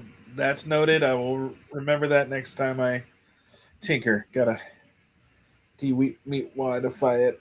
De-meatwadify it. Less Dana Snyder. I get it. All right. I actually don't know who does that voice. Dana Snyder's Meat Master Shake, not Meatwad. I affected my own reference. If you guys are all together now, you can chat, you can not commiserate, but you can share information. Oh my God, you guys! I nearly shot my pants. Fijian Plutonians have affected some sort of evil, dastardly ritual here upon the altar and seem to be hailing the power of the Dark Ones For what purpose, we do not know, but we must stop them at all costs. Okay, that's so weird because where we were just at, like it didn't actually happen, but it happened, and like a wave of water, and like no, and like whoa.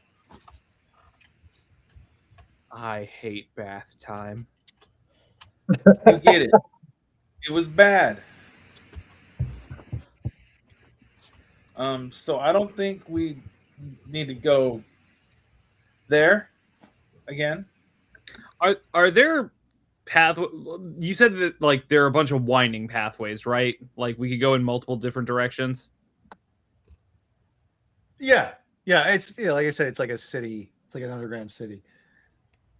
Okay. Oh, from here, can I use the Omniscanner to see if this connects to what we previously discovered? Now that I'm underneath here? Yeah, absolutely. I'd say that. I'd like to use the OmniRay that way. Omniscanner. Okay. All right, cool. And so, yes, you do definitely get remnants of that energetic reading. And I'd say go ahead and do a roll with an addition. Yeah, give me some rolling. All right, go Professor with that one. Yeah, sounds good to me. I did it. Hooray! You did it. You did it.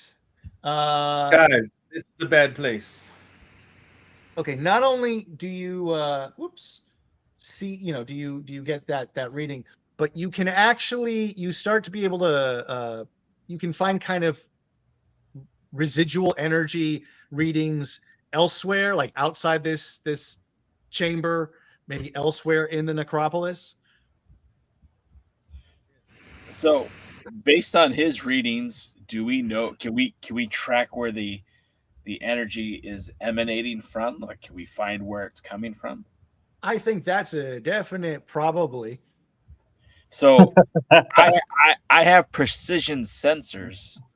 Okay. And I would like to use my precision sensors as an explorer to find where this energy signal is coming from. Okay, I say go for it. Okay, so that would be a D10 roll and a D10 roll because it's a bonus roll.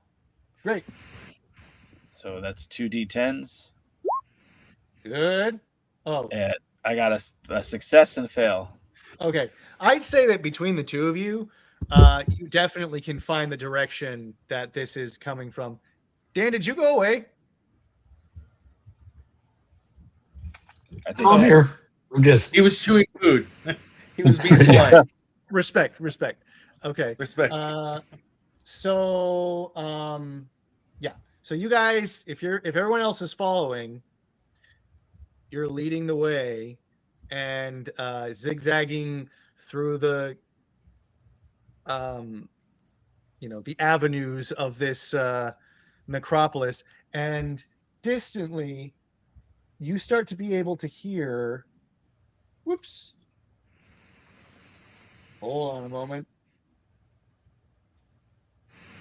I said hold on a minute.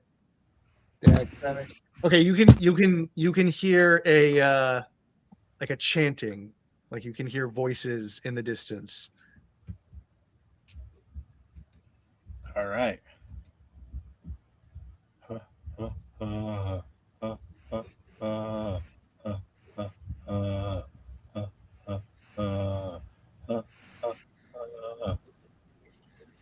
Well, it appears our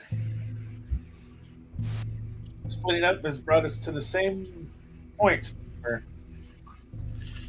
Now, I'd say that Johnny, if you guys are following this, you can start to sense, or you get the impression, where you are would probably correspond with where you found that city, the Acropolis. Oh, well, where you were, yeah, when you were above ground and you looked down and you were above where seemed like the source of the spooking of the cryptosaurs came from. With all of our investigating and exploring, do we know what the energy is that's being emanated? Like, is it like a radiation? Is it some sort of... So I'm assuming you guys have all compared notes at this point. Yeah. I saw we compare notes, bitches. So I'd say you guys who were down underground the whole time, you found information about, evil people, this ancient weapon, and the legend of being able to control or harness fear. And when you guys were above ground and you found that residual energy starting to make too much noise, where the freaking hell is Kind of this? sounds like a Tool interlude. Yeah. You guys witnessed things that seemed to be, specific to very personal fears you had. Or at least in Jay's case, annoyances, because fear apparently doesn't affect him. I'm a robot without fear, baby. All right. Fireworks.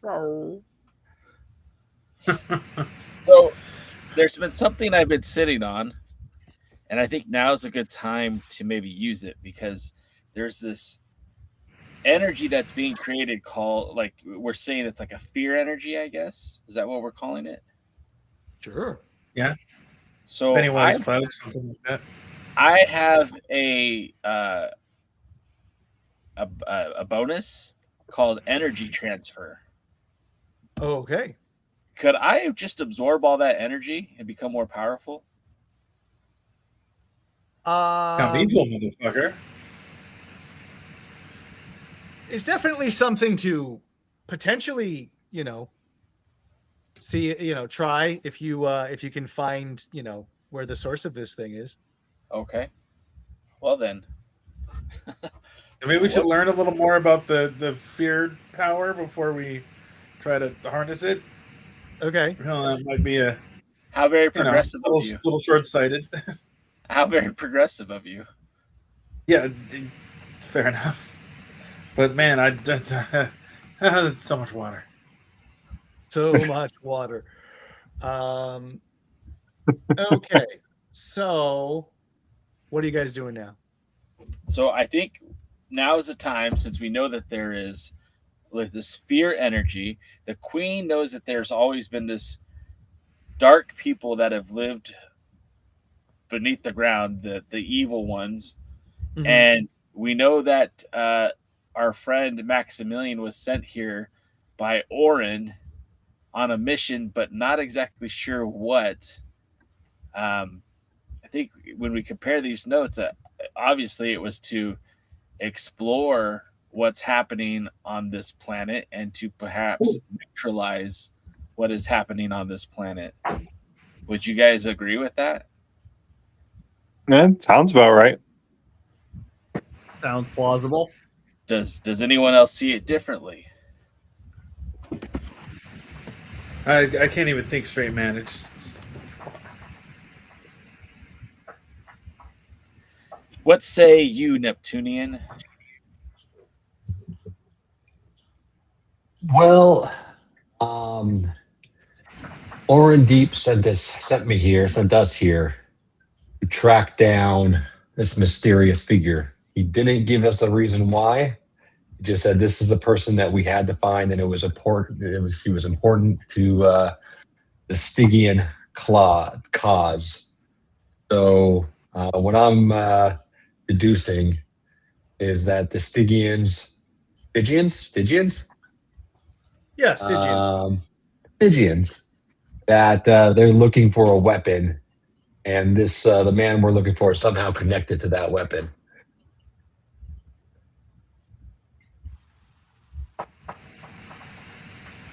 Yeah. So, I mean, all good heroes go towards the danger. The name of the game is Danger Patrol. I guess we go towards the danger.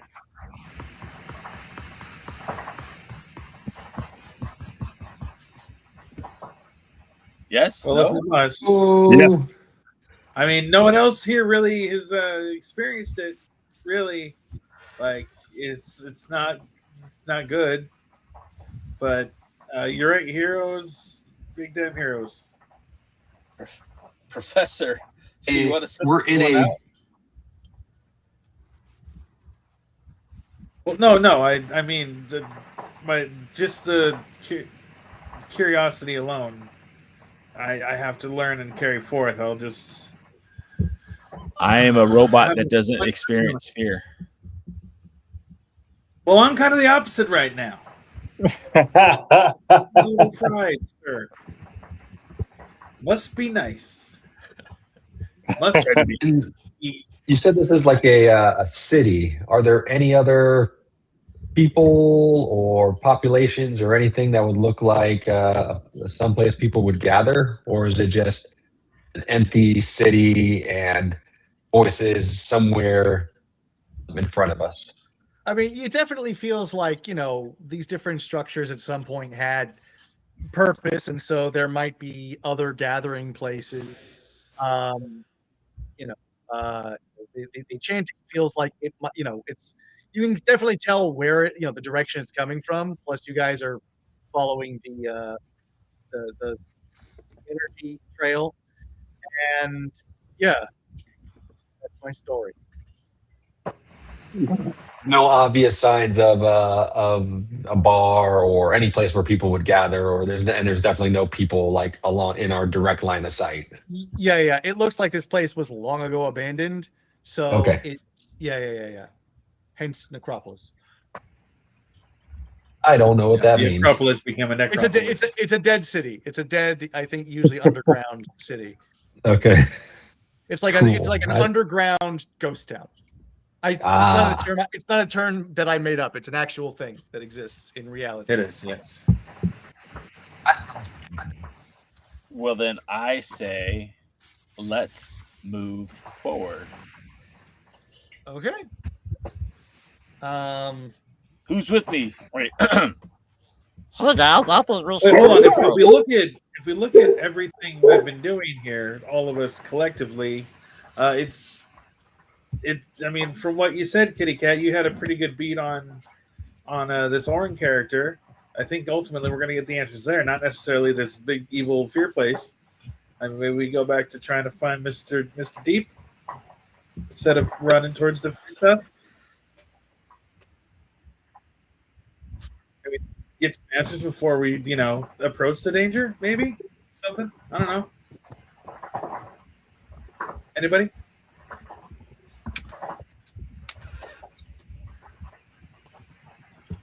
What do you say, Kitty Cat? Lead us back to Orin. Whoa.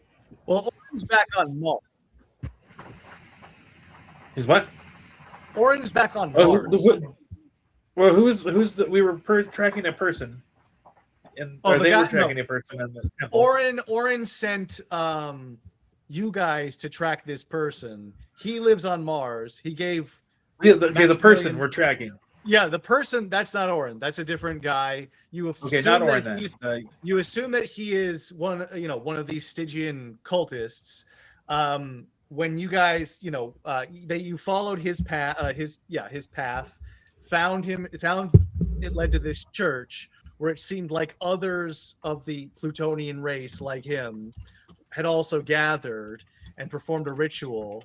And now you're hearing the voices of more of chanting somewhere else in the necropolis where it seems like that same energy source is coming from. So probably he's there. Okay, so first question I have is, with the secrets of my home world, do I recognize any of this chanting? I mean, you would definitely know kind of the sound of the Stygian adepts doing their creepy thing, and this sounds like it might very well be that. Okay, but with my enhanced dog ears, I'm not picking up individual words or what they're saying. It's churchy shit. Who understands what any of that means? It's all Latin. It's the Plutonian equivalent of Latin. Platin, got it. Latin, yes. In tongues. Right. Next question. If I were to pull out my strange alien artifact. Mm-hmm. Does it do anything in response to any of this? Is it resonating with any of this? What is your strange alien artifact? It's a strange alien artifact from my homeworld. That's all I know about it. It's his penis. It's been. Hey, that's It, not strange. It's just large.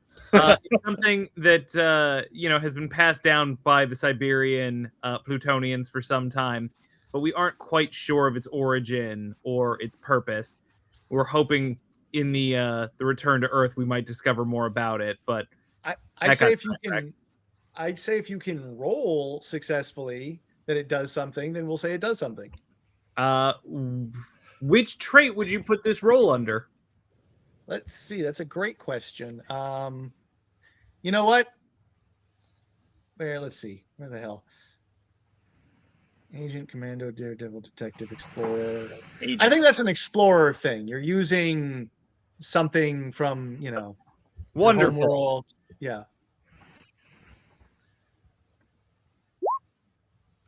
5. Read 'em and weep. Yeah. Okay. So this thing seems to be kind of vibrating, like rather, energetically. What exactly that means it's doing at this moment in time, you're not sure. All right. Then I think it's time that we take the battle to the Stygian fuckers.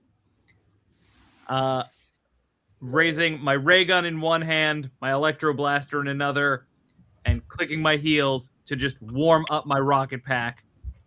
Let's do this. That's what I've been saying, bitches. That's what he's been saying. Where's my music sound playing? Oh. Yeah. What? Are we going to invade the little city or what? I'm assuming you guys are going to Let's follow invade. the I'm heading the in. energy. Yeah, Let's Okay. follow the James chant. is, so I've got- you're following this energy trail, you're following the sound of the chanting, you come to, it seems like, another holy place, and whereas the other one seemed like the equivalent of just your local modern day church on a corner that somebody built among like 12, that is not all that impressive. This would be the alien underground equivalent of like a proper Gothic cathedral. Yeah. That means you're going to be And- Gothic chicks. Does the And- architecture look Venetian or Plutonian in nature? It's, Venusian. I guess it would be Venusian, because here we are on the Venusian planet, also known as Venus. All right. And is the sound coming from inside this greater structure or kind of to the outside of it?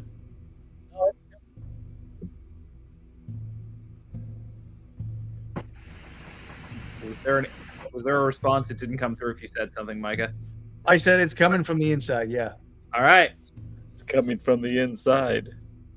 Does anyone have any plans other than let's kick down the door and go take care of this? I draw a ray gun and say, go in.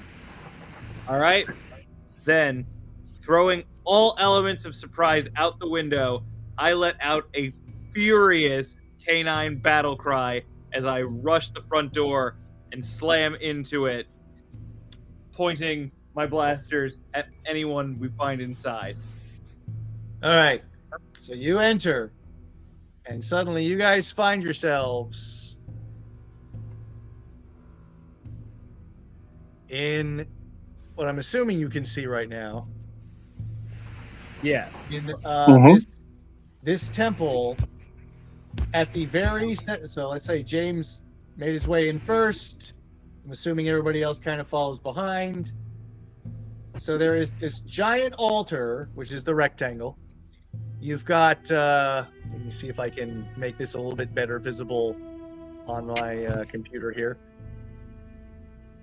And let's move this down a bit.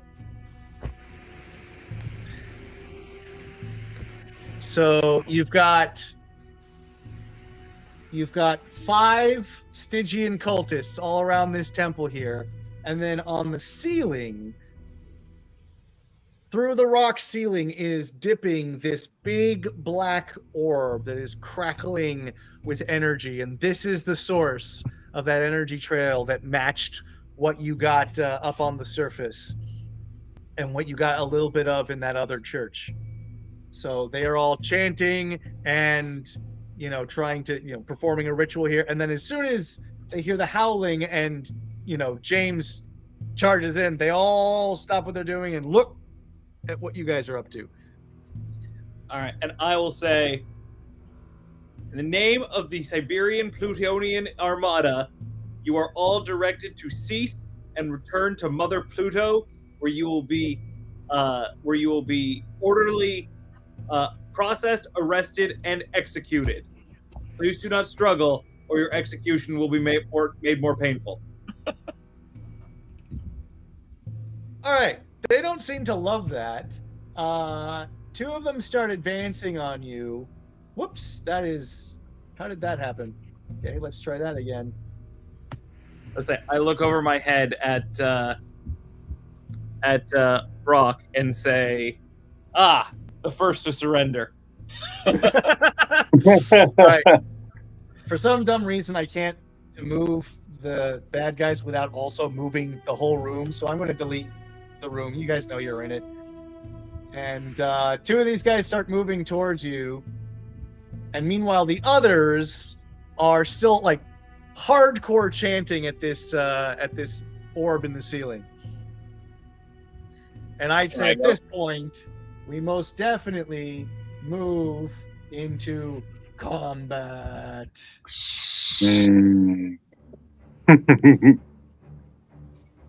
All right.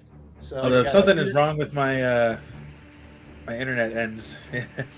I can see me, and that's about it. Interesting. Yeah, I had to switch just to my phone from my laptop. Gotcha. I can go first. Cool. All right. So I'm going to do 16 backflips to get to one of the still chanting clergy. I don't know what to call them. Yeah, you sure. Cultist. You can say cultist. With the cultist. And with my ray gun, I'm going to just go after my 16 backflips. You're gonna Here's the thing. I'd still call that like a commando thing, because you're what you're trying to really accomplish is to shoot these guys. Okay. It's not so much that you're trying to perform something that is dangerous. The main goal here is to shoot. Wait, let's back it up a little bit. Okay. Because I have robotic strength. Sure. What if we'll still call it commando, but what if I use my robotic strength just to crush their head? Just crush it. All right. Okay. I mean, yeah, that's a fair thing to try and do. I'm all Because for it. That really puts it into more a warrior skill than a commando. I looked this up earlier. Commando is guns and warrior is hand-to-hand combat. But yeah, well, then let's go back to the commando. Okay. My warrior's Cool. not very strong. Okay, then can I use my precision sensors to know exactly where to shoot them to kill them, like a one shot? Sure. Okay. You can do that. Now, at this point, anything that you have in terms of like a skill that gives you a plus, if you use it, you're gonna then lose it. They're going back to being limited because we're in combat. Okay. So, but this is a precision thing. So, for this one, I'm gonna go commando with the precision sensor. Sure. Great. And can you think of any danger other than we can say that you get one just for coming into? Well, wait. Do you get up right in front of this guy, or what do you do? I'm gonna backflip towards. So where the temple is, where the orb is, I'm gonna backflip to the right side.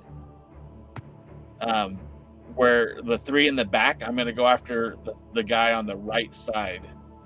Okay. And I'm going to Yeah, so I'm gonna, but not the one in front of me, but the one behind the stage there. Oh, okay. So we're gonna say, so you're trying to flip over this first guy. Yeah.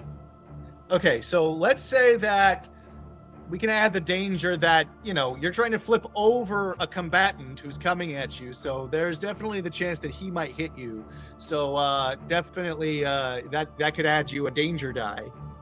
Okay. Anything else? There, And everybody? the fact that there is like this fear energy, and you know, we are in this cult-like temple that, assuming if I kill one of them, they're gonna come after me. Maybe. I mean, here's the thing. At the moment, there's nothing specifically happening from the energy. Plus, you said you're immune to fear. Yeah, I mean, because I'm a daredevil. Right.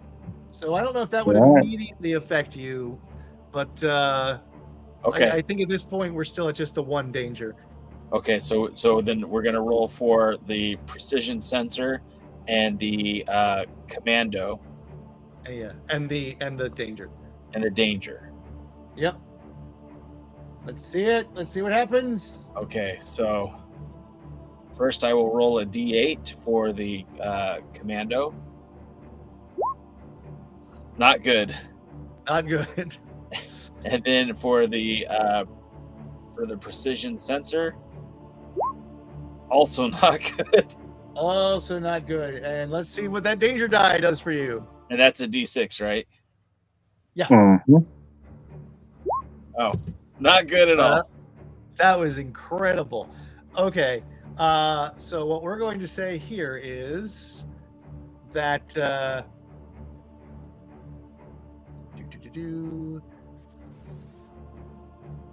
okay, so I'm going to say that as you are you know, as you try and flip over this thing, the cultist that you jump over basically takes this big ass serrated sacrificial dagger he has and just kind of goes jump and swipe and manages to give you a nice good carving. So you land on your poor head. You are prone now, or supine, whatever, and so you are vulnerable to another attack, we'll say, and you definitely take a reduced hit. So, and all of that's fine. Help me out here, because as a daredevil, part of my the shield thing, I have an acrobatic dodge, which I reduce a hit that you just took and redirect the attack to do one hit to the nearby threat. Let me see. Where is that on? That's on the daredevil. Daredevil. Okay, where is that? It's acrobatic dodge. Yeah. Reduce a hit. Now you need to use a danger token to do that. Do you have one? Yeah, I have 3 of them. Oh wow, have you accumulated a lot of danger at this point? Okay, maybe I don't know what the danger token is. Like, my paperclip is So, on. if you're- like, one. Okay, no. So you see those little circles with lightning bolts on them in the danger Okay, I section? have one circle with a lightning bolt. Okay, so you could use that right now to do what you just said. Okay, then I would like to do what I just said. Okay, so you manage to your danger meter increases by 3 because you got 3 fails. You reduce a hit you just took and redirect the attack to do 1 hit to a nearby threat. Okay, so are you going to do the threat to the guy who was attacking you or who did hit you, or are you going to do it to the guy you were originally trying to shoot at? The guy that I was originally trying to shoot at. Okay, so you managed to basically, we'll say that you managed to, how to do this? So that swipe that he did on you when he stabbed you, that just basically shoved you into greater height, and you managed to do a great big flip and land perfectly to get a shot off at this number 3 guy over here. Much success. Yeah, Very nice. you turned it into a success. Good for you. So, did I get injured at all on that then, or am I still good? No, you did not take any injuries. All right. All right. Who Wait. else has got stuff to do? I kicked some ass for you guys. Look at that. I don't like that we've still got 3 guys in the back row chanting, so I'd like to take some shots here. All right, great. Who are you shooting at? So with how combat works, am I able to shoot at 2 different people since I'm holding 2 different weapons, or am I shooting both weapons at one person? Is that like a thing? Is that like a thing that you are like like a special skill of yours, or is that just something you chose to do as a character? No, that's just something I chose to do as a character. Okay, so I'd say if you're trying to shoot 2 different people, you will get the same number of your dice pool will be like it normally is, but you can divide your successes between multiple targets.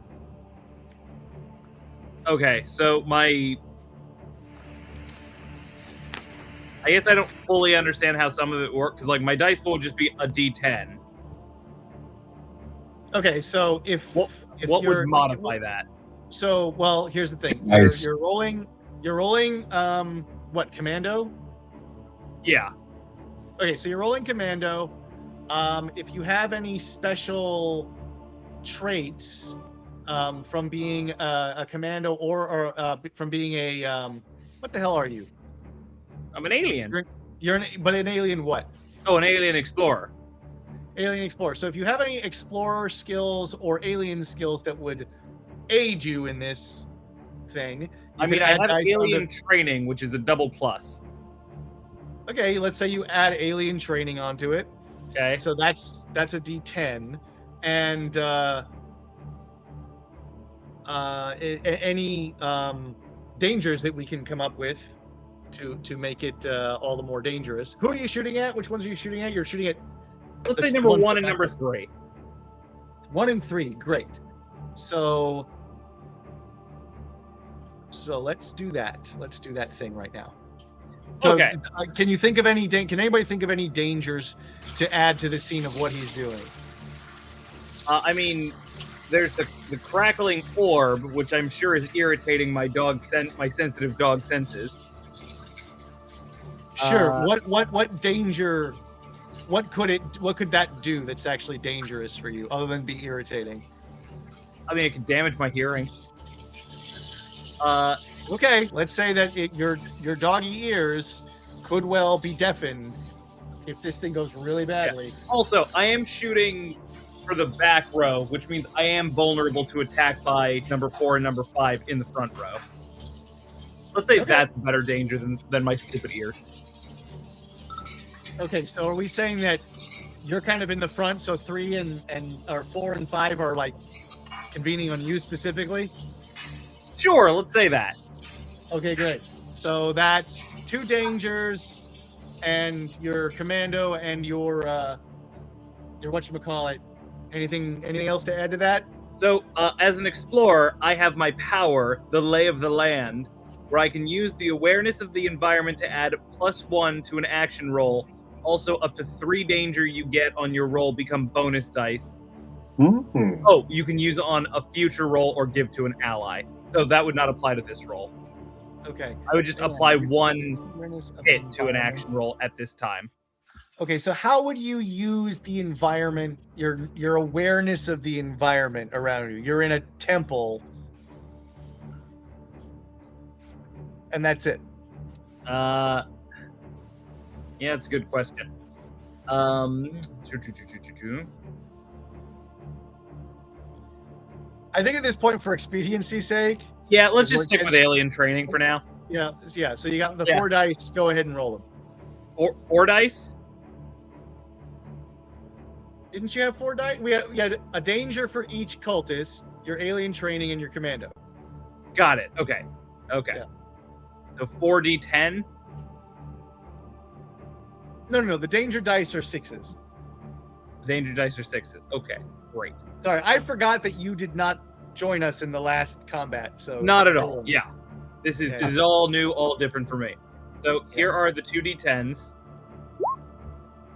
An 8 Great. and a 10. So that's 2 successes.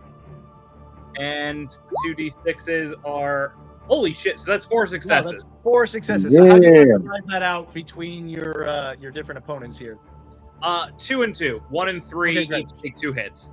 So number 3 in the back goes kablooey, and number 1 is not looking so hot. And is number 2 still chanting, having seen one of his friends, I'm going to say, get vaporized in a misty cloud of gore, and his other one collapse to the ground screaming for his mother in ancient Plutonian? I don't. I would say he continues to chant. These guys are, religious types. They love chanting. I'm gonna pee on their corpses so hard. Okay. So we're gonna. I think say that's that it for me. Okay, great. So the other 2 guys definitely moved in towards you because they decided they were gonna come after you. Who wants to go next? I've got some atomic Step in. beams loaded up. Some what? Some atomic beams. It's one of my Okay. powers. I would like to aim it at the one who's presenting the most danger. I think there's one that's like right next to Jay. I mean, Well, IG 69. they both moved in on James. So Okay. Then I would like to take aim at the one closest to James. All right, cool. So that's probably Commando. What else you got?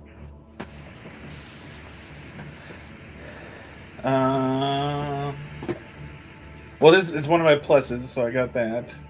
Okay, great. And there's a danger that I could hit James. Oh, I like that. Oh, high risk, high reward. There's also a danger that I could accidentally hit the other guy next to James instead of the first guy. So wait. Oh, so There's who? the two, like, if I'm aiming for the one guy approaching James, but maybe I'll accidentally hit the other guy approaching James. He could really hit any of the 3 of us. Yeah. I So, think danger. that's not so much a danger. That would be a good thing. Well, I think he would disagree. Danger's all This is the relative. danger of Professor Kronos losing his reputation. There's Exactly. there's danger of the guilt he'll feel later. Exactly. I think so far we've got one danger on this thing. He's here. aiming for number 5 because he doesn't want to risk the danger of hitting me or the danger of taking out number 4, who has a fail. I've heard one danger so far. I tried, buddy. I really tried. So that is just 2 die total? Or do I get Unless 12? somebody can come up with another. Well, no, it would be your 3 dice. Your commando. Okay. Your other that skill you were applying and the danger. Unless someone can Yeah. come up with something, wackier. I'll just roll it. Okay, good. do you got? 2 successes and a failure. Okay, so your failure. I'd say which one are you aiming for? 5? Yeah. I can't see that at all, by the way. Like, that's glitched Oh, out. the one and on I'm just- the one on the right. I'll Yeah. zoom in a little bit more. Let's see. It's hard to try and balance keeping this visible. Well, I can't see anything, so you don't have to worry about keeping it visible for me. Wait, why can't you see anything? My Google Chrome is fucked up. I am still connected to everything, but like my screen is a big bunch of green squares, and I can see me, but no one else. And I don't know if I'm on the Streamio tab or if I'm on the Roll20 tab, because there's literally no indication of anything on my screen. That's weird. I'd say if you can pull up the live stream on YouTube, you can see it better that way. Yeah, the live stream is at a delay on YouTube, though. Yeah, but Yeah, but I can at least see where it is. Yeah. And the longer it takes me to get there, the more accurate it'll be. Yeah. And we'll say in the meantime, you did manage to do a good bit of business on number 5 there. Who else goody. wants to do some stuff?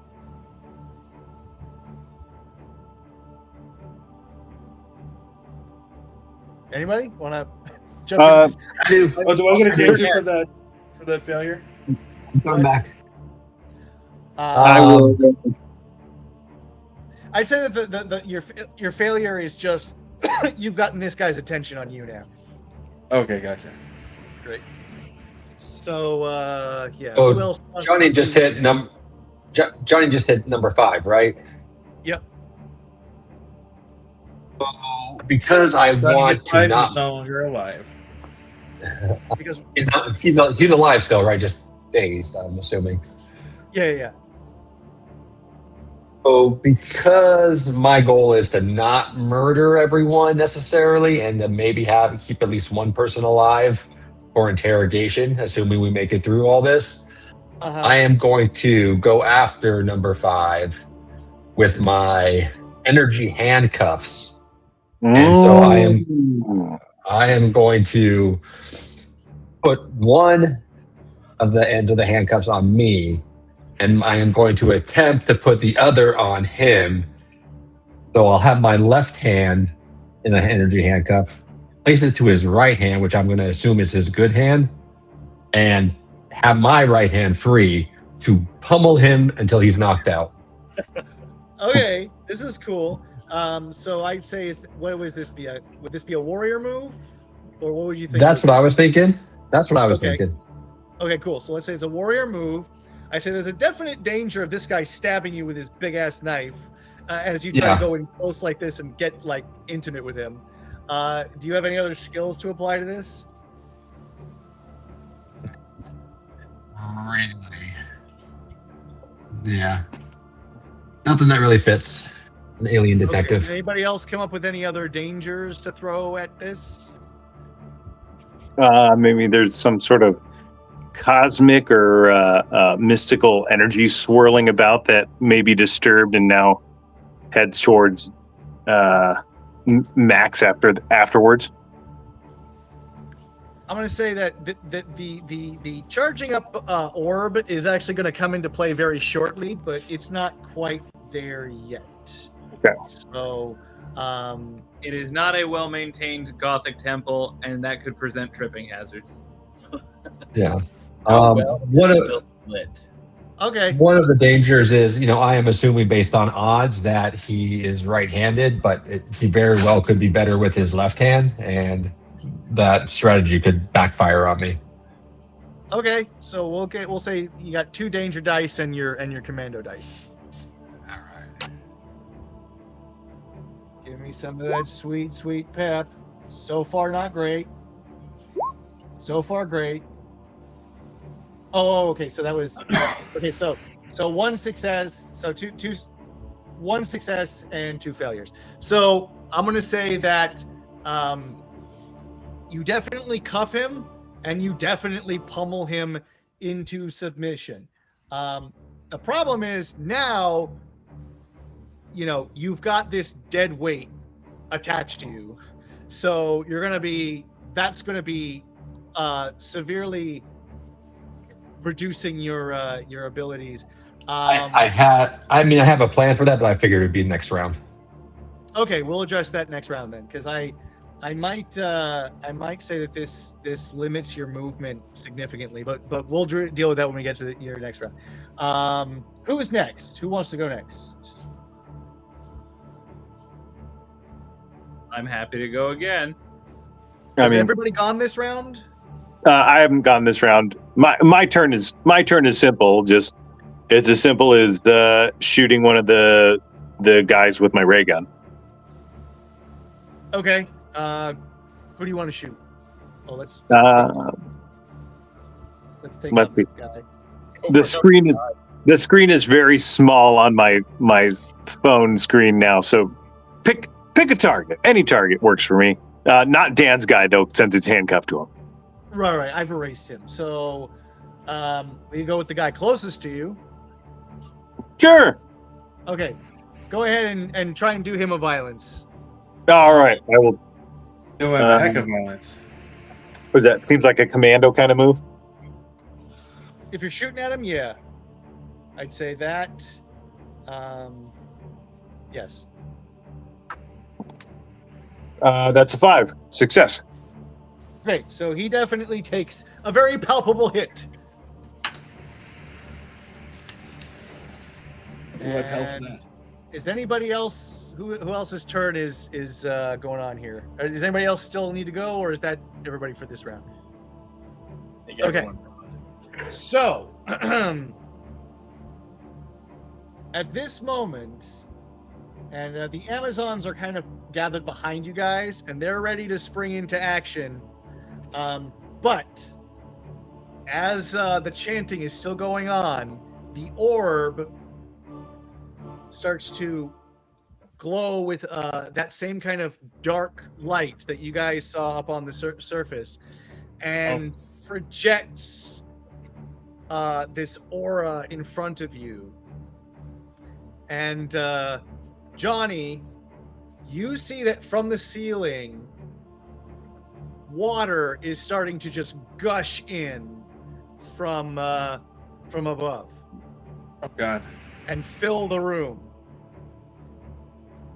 Joe, you see your late wife just appear, and she's covered in blood, and she just looks like she's in such pain and despair.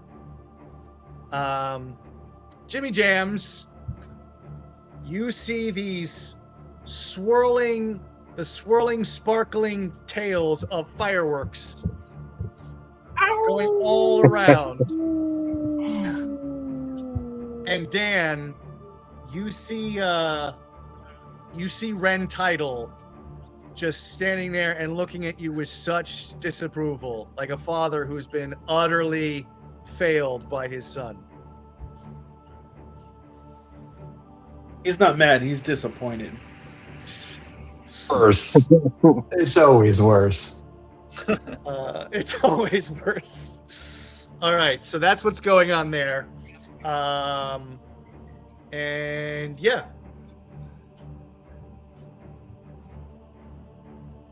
I'm gonna start looking for higher ground. Cool.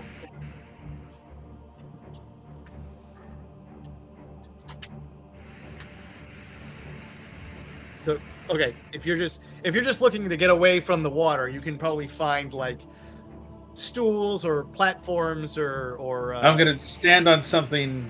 altars that you can get Yeah. up on the high I'm ground. gonna I would climb say up on you the don't- altar. I'd say you don't need to roll anything for that. I'm gonna climb up an altar like there's a rat on the ground, and I am Troy Barnes. Okay, cool. What's everybody else doing? Okay, since there's only, I believe, number 2 still chanting, and that seems to have been the thing that brought on the fireworks, I'm going to go. 1 and 2 are both still chanting. No. Number 1 got shot. He doesn't have any chant left in him. No, he is still chanting. He's a devout chanter. I shot him in the face. He lost the ability to chant. A dog knows these things. I mean, a cat knows these things. No. Knowing that only number 2 is still chanting, and that is the source of these horrifying fireworks, Kitty Cat is going to engage his rocket pack in order to vault towards number 2 and try to savagely start biting him to death. Okay. Because he's the only one chanting. Would this be it? Would this be a flyboy, a daredevil, or a commando, do you think? Or a warrior, do you think? I was going to say it's a warrior move. Okay, I'll go for that. Okay. Now the biggest danger that I foresee is as I'm zipping by him, number 4 could try to grasp at or slash at or shoot at me. Okay. And I am passing directly under the orb, so if there's any magical or technological interference from it, that could strike me, fuck with my rocket pack, anything like that. That's what I got. Okay, I'd say those are both good. I'd say the fact that you are seem to be ignoring the danger of these fireworks means that you are at risk of going deaf. Yeah, okay. I can dig that. Okay, and that would probably hinder you somewhat. Anybody else got anything else? If everyone's done, I'll do something. No. I mean, Oh, we're just trying to come up with danger. Oh, okay. Sorry. Now, I think it's a no. So we're gonna say 3 danger dice, your commando, and your jetpack, rocket pack, thingamajig. well, the rocket pack is just an item, so I don't know that I actually get anything off. It's got of a plus next to it. Oh, so- yes, you are correct. Yeah. And what would the rocket pack be in terms of a roll? I think it's just a 6. Well, wait, no. Bonus dice. Let's start off as a 10, right? So it's Yeah. a 10. It's a 10 plus whatever your commando is plus 3 danger dice. which is- Okay, and the alien training was just used last round, correct? Do you only have one of those? Well, it's. I don't know. How That's many- not how an many- item. How many pluses are next to it? Oh, 2. Okay, so you could use another one. Okay, Yeah. great. Then Right. So yeah, you okay, so rocket pack, alien training, warrior. That's 3d10, and then how many dangers did you give me? 2 or 3? 3. 3. The 3d10, 3d6. Let's do this. Let's do this. That is one success. You've definitely done better. We're gonna say that you do manage to plow your way through this guy here, and you do get to give him a little bit of a, you give him a little bit of a knock. This one of 2 people who are chanting. I'm going to bite his jaw off to prevent him from chanting. Okay. And then I'm going to spit it on the ground and look at number 1. And number 1 will commit suicide because he's so afraid, thereby ceasing his chanting. That would sound great for somebody who had not rolled 5 failures. The Danger Master is harsh but fair. Yeah. I'd say you definitely managed to plow your way into this guy. Whether or not you've actually managed to do much to him, I'd say at this point, not really. Flying through the, oh my God, hold on. 5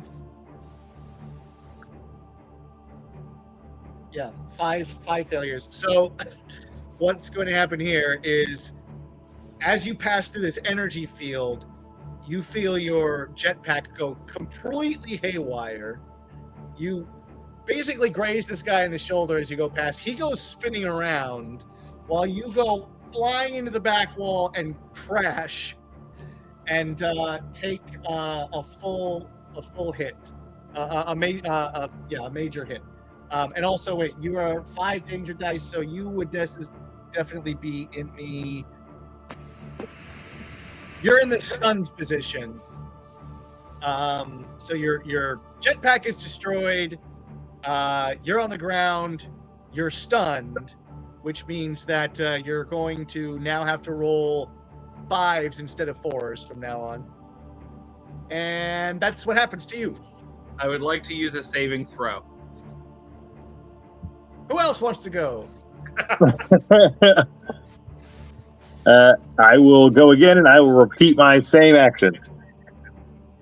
What was that? Remind me. Just shooting, simple shooting of the ray gun.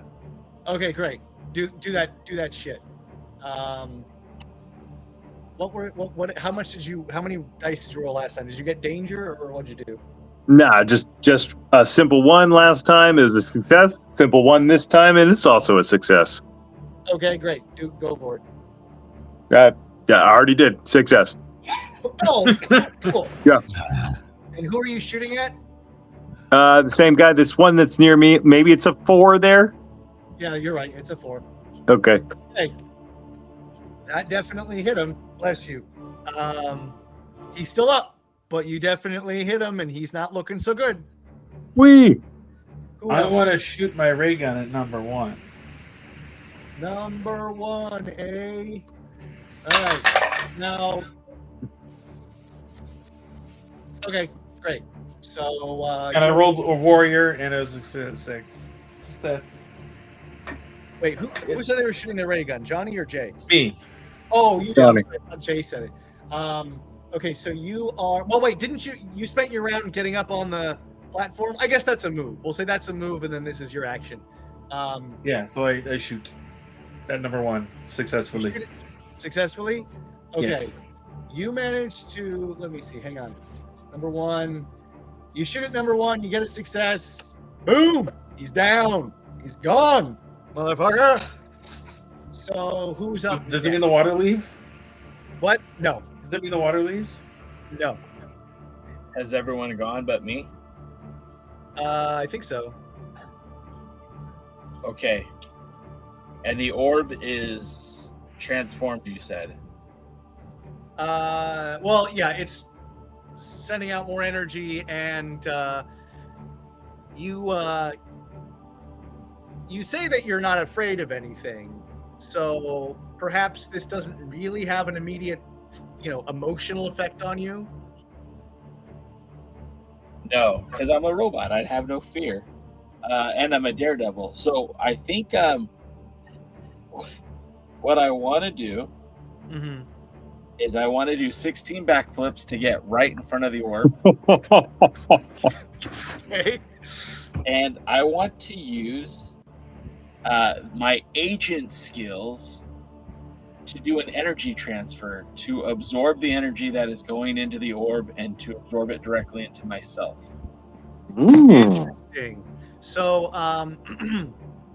that's an agent role. Agent's kind of like doing espionage and spy stuff.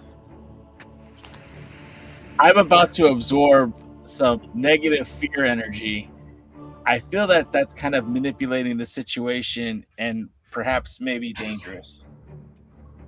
We can No. say dangerous, definitely, but I don't think that's an agent role at all. I'd say that What that's. role would you consider Well, what that? is- I mean, you're throwing yourself. You're trying to give this horrible energy source a hug, and so I could see it as a daredevil thing. I could see it as a warrior thing. Okay, so I saw it as an agent thing because I felt like that's putting myself in a precarious position where, they're trying to find a guy. I'm just trying to find power. The mission here is to find whoever Maximilian's been looking for, right? But I see power and I want it. And I feel like with my energy transfer, I can absorb that energy and now I will have that power. So you could do daredevil or you could do warrior. I would love to do Daredevil. Okay. And then I get an extra roll because of my energy transfer. Yes. Okay. Yep. And I'd say definitely running up to this thing and trying to embrace the surge of energy would be a danger. That could go horribly wrong. What else you got? It could make me go mad. I could it could destroy me. I guess that's the same thing. So just Yeah, the I'd one say it's danger. something. Okay. Anybody got anything else? I think you guys pretty much covered it. So I can use my Daredevil, which is a D12, Mm-hmm. which I nailed. That's a success. Totally.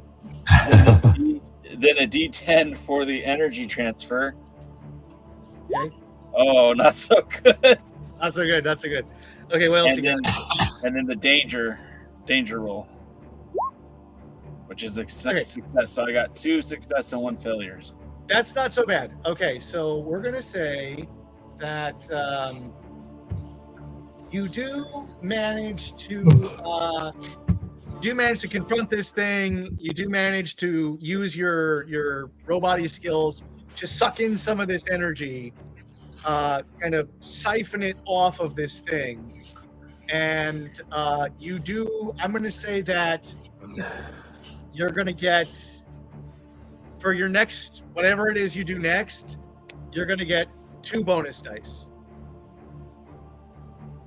Okay. Because you're so kind of charged up on this. So, Nice. So yeah. So let's say that is your turn. Anybody else got anything? Yeah, I do. Does my danger point move up because I had one fail? Yes, it does. So if that's everybody, we're going to say that in this, at this point, we've got, we've got the number 4 guy who's going to move in on Joe because that's the person who's been kind of giving him the most grief at the moment. We're going, number 4. Oops, I forgot. James is way up here now and on the ground. Number 2 definitely got kind of spun around and is a little dizzy here, but he's still chanting. And now you guys and the Amazons have kind of, they've all also seen something that is horrifying them, and so they're kind of backing away. They're scared. Everybody who was seeing something that was, upsetting or frightening to them, it disappears, except for what Johnny was seeing. In fact, now all of you see the water pouring into the room, and it is starting to rise on the floor, and at a rapid pace. Real quick. Am I supposed to be on top of that rectangle where the orb is at? If you want to be. That's what I assumed, because when I went to embrace it, I figured. Okay, cool. So you're here underneath it. There we go. What you hear? Cool. All right, whose turn is it next? Hands on. Okay, so being that number 2 is closest to me, yeah, I will produce my last weapon, which is my turbo rifle. Okay. And I will take aim and try to fire at him. Okay, so at this point, it's going to be, 1 point higher to have to get a success for you, because you've been stunned. And what I would say is, okay, so that's one thing. Your command, that's a commando roll. Yeah. Well, you got anything else going for you? I mean, there's rising water as a danger. Sure. Are you going to stay? Are you going to stay lying on the ground? Yeah, I was kind of picturing kind of a wounded, take this motherfucker. Okay. So yeah, I'd say definitely there's the danger of being overtaken by the water. That's one thing. What?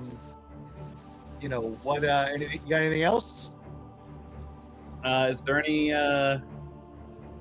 electricity near this water? Is the orb crackling with conductive energy? I would say that your rifle could definitely react badly to the water if you're not handling it carefully enough. I'm glad I'm up on the orb. Yeah.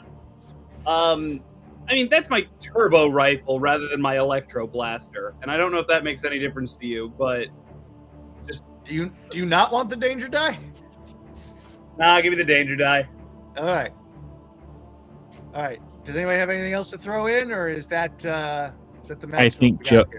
I think Joe fell asleep. Yeah, he does that. What'd you say? Yep. On the other hand, I do believe we've got enough danger going on, and James can go ahead and roll. All right. So I've got the commando roll, and I've got 2 danger rolls. Yes. Okay. So first, the commando roll. Oh, not looking so hot. Not looking so hot. And then 2 danger rolls. Okay. Well, so here's what happens here. I'm going to say that first of all, boom, he's dead. and your rifle does short out and does stop working, and it kind of fizzles and shocks you and gives you a reduced hit. Okay. So at this point, however, I'd say that, okay, so there's no more chanting going on. So the orb ceases to crackle and it starts to simmer down, and the water starts to recede and leak out of the room and actually start to kind of dissolve. I'm gonna lap some of it up as it's okay. Great. You got one cultist still up and running. What does anybody want to do? I'll take a shot at him. Okay. Go for it. Missed him. Okay. Did I take a danger since I missed him? Yeah, you take one danger. Woo! I got a point. I mean, I got a power. Gotcha. All right, who else? I'm gonna explode somebody soon. Okay. I will deflate myself, go flat to get myself out of the handcuff very quickly. Cool. And then I will, with my rocket pack, head Superman style towards number 4 with my fist in the air and just try to knock that mofo out. Dun, dun, dun, dun, dun, dun, dun. Okay, so great. So we'll say that is, you guys, so you flatten yourself. There's still water, so I don't know. Maybe you might inhale water as you flatten, and that could be bad for you. Start to choke and whatnot. You're flying at this guy. There's always the possibility that, if you miss, you're going to go into a wall. Anybody got anything else? Oh, is your rocket pack? Your rocket pack is also a bonus dice. So you've got what are you rolling? What is is this commando? Is this warrior? Is it? I would assume warrior because it's kind of a hand-to-hand. Sure. Let's go with warrior. And so warrior, bonus dice, 2 danger dice. Anybody got anything else? I think that sums it up. Tripping hazard. Okay, go for it, Dan. Do that thing.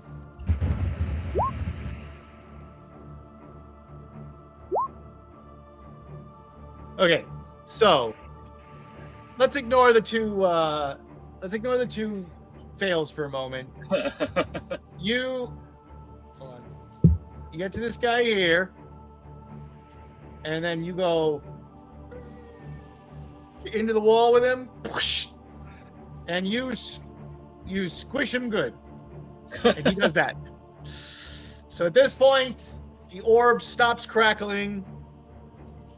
All the villains are neutralized. 4 of them are dead. 1 of them is in custody. The water recedes and completely disappears as if it was never there. I will say interrogating at some point late in the near future, interrogating the guy that you got, you're able to learn that yes, the Stygian adepts came to this planet to try and harness this source of power that, fed on people's fears, and with enough energy could choose one person's fear in particular.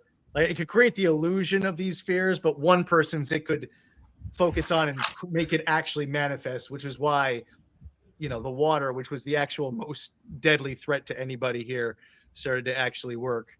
And you learn all sorts of neat stuff from him. You can take him back to, to Orin, what's his name? Orin Wren on the, or Orin, whatever his name was, on Mars.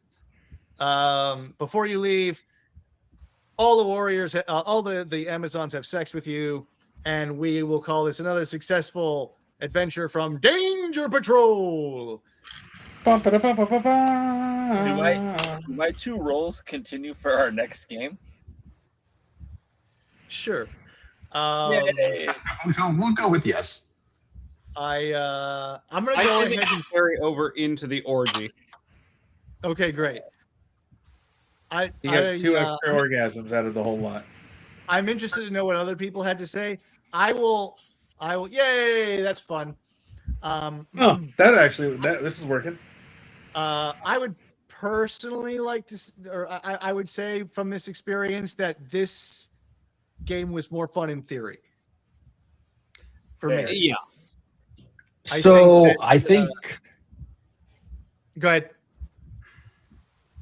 I think for a first run of a game, it's probably better to do it in person because there was a lot of times where I'm like, I need to point to this on my sheet rather than trying to describe it. And I think there was I think it became more convoluted than maybe it needed to be if we were just sitting across from each other and being able to like look at each other's sheets and bounce stuff off of each other a little faster. Yeah, that might be possible. I just feel like, and this might be a shortcoming on my part, that trying to keep up with you guys and whatever you were doing while also trying to write the storyline live based on things you guys were saying, while also trying to make everything a roll, something that was rollable to like, oh, in combat, we're rolling against threats. In the non-combat, we're rolling against problems. I think I was overwhelmed by it, and I feel that it made things very slow and boring. I didn't realize that you were going to be improvising the story as we went along, so that's why when you were like, "Okay, so who are you chasing, or what are you doing after the Amazon?" And I'm like, "I don't know. That's your job, but isn't it? We're supposed to." Yeah, it's kind of like an anti. We're supposed to go to a. Yeah, we're supposed to go to a bar and you find some weird guy with a beard who tells us what to do. That's kind of how this goes. That's the thing, is that this game, it is the opposite of that, kind of. Like, you guys give me certain information and then I improvise the story based on that, which again, it could just be that I'm not good at that, but I didn't enjoy doing that as much as I would have bringing you a story more fleshed out. If that's going to be what it is, then it should be something where we give you a couple days before, like, hey, this is our background. So you're not doing it on the fly, that maybe you can figure some stuff out before you play the game. Yeah. I also, as I said before, I don't love I like the theory of the combat system and how we come up with stuff, but I think just the amount of time it took every time to say, what's this danger? What's that danger? Does anyone have any more dangers? Do you want more dangers?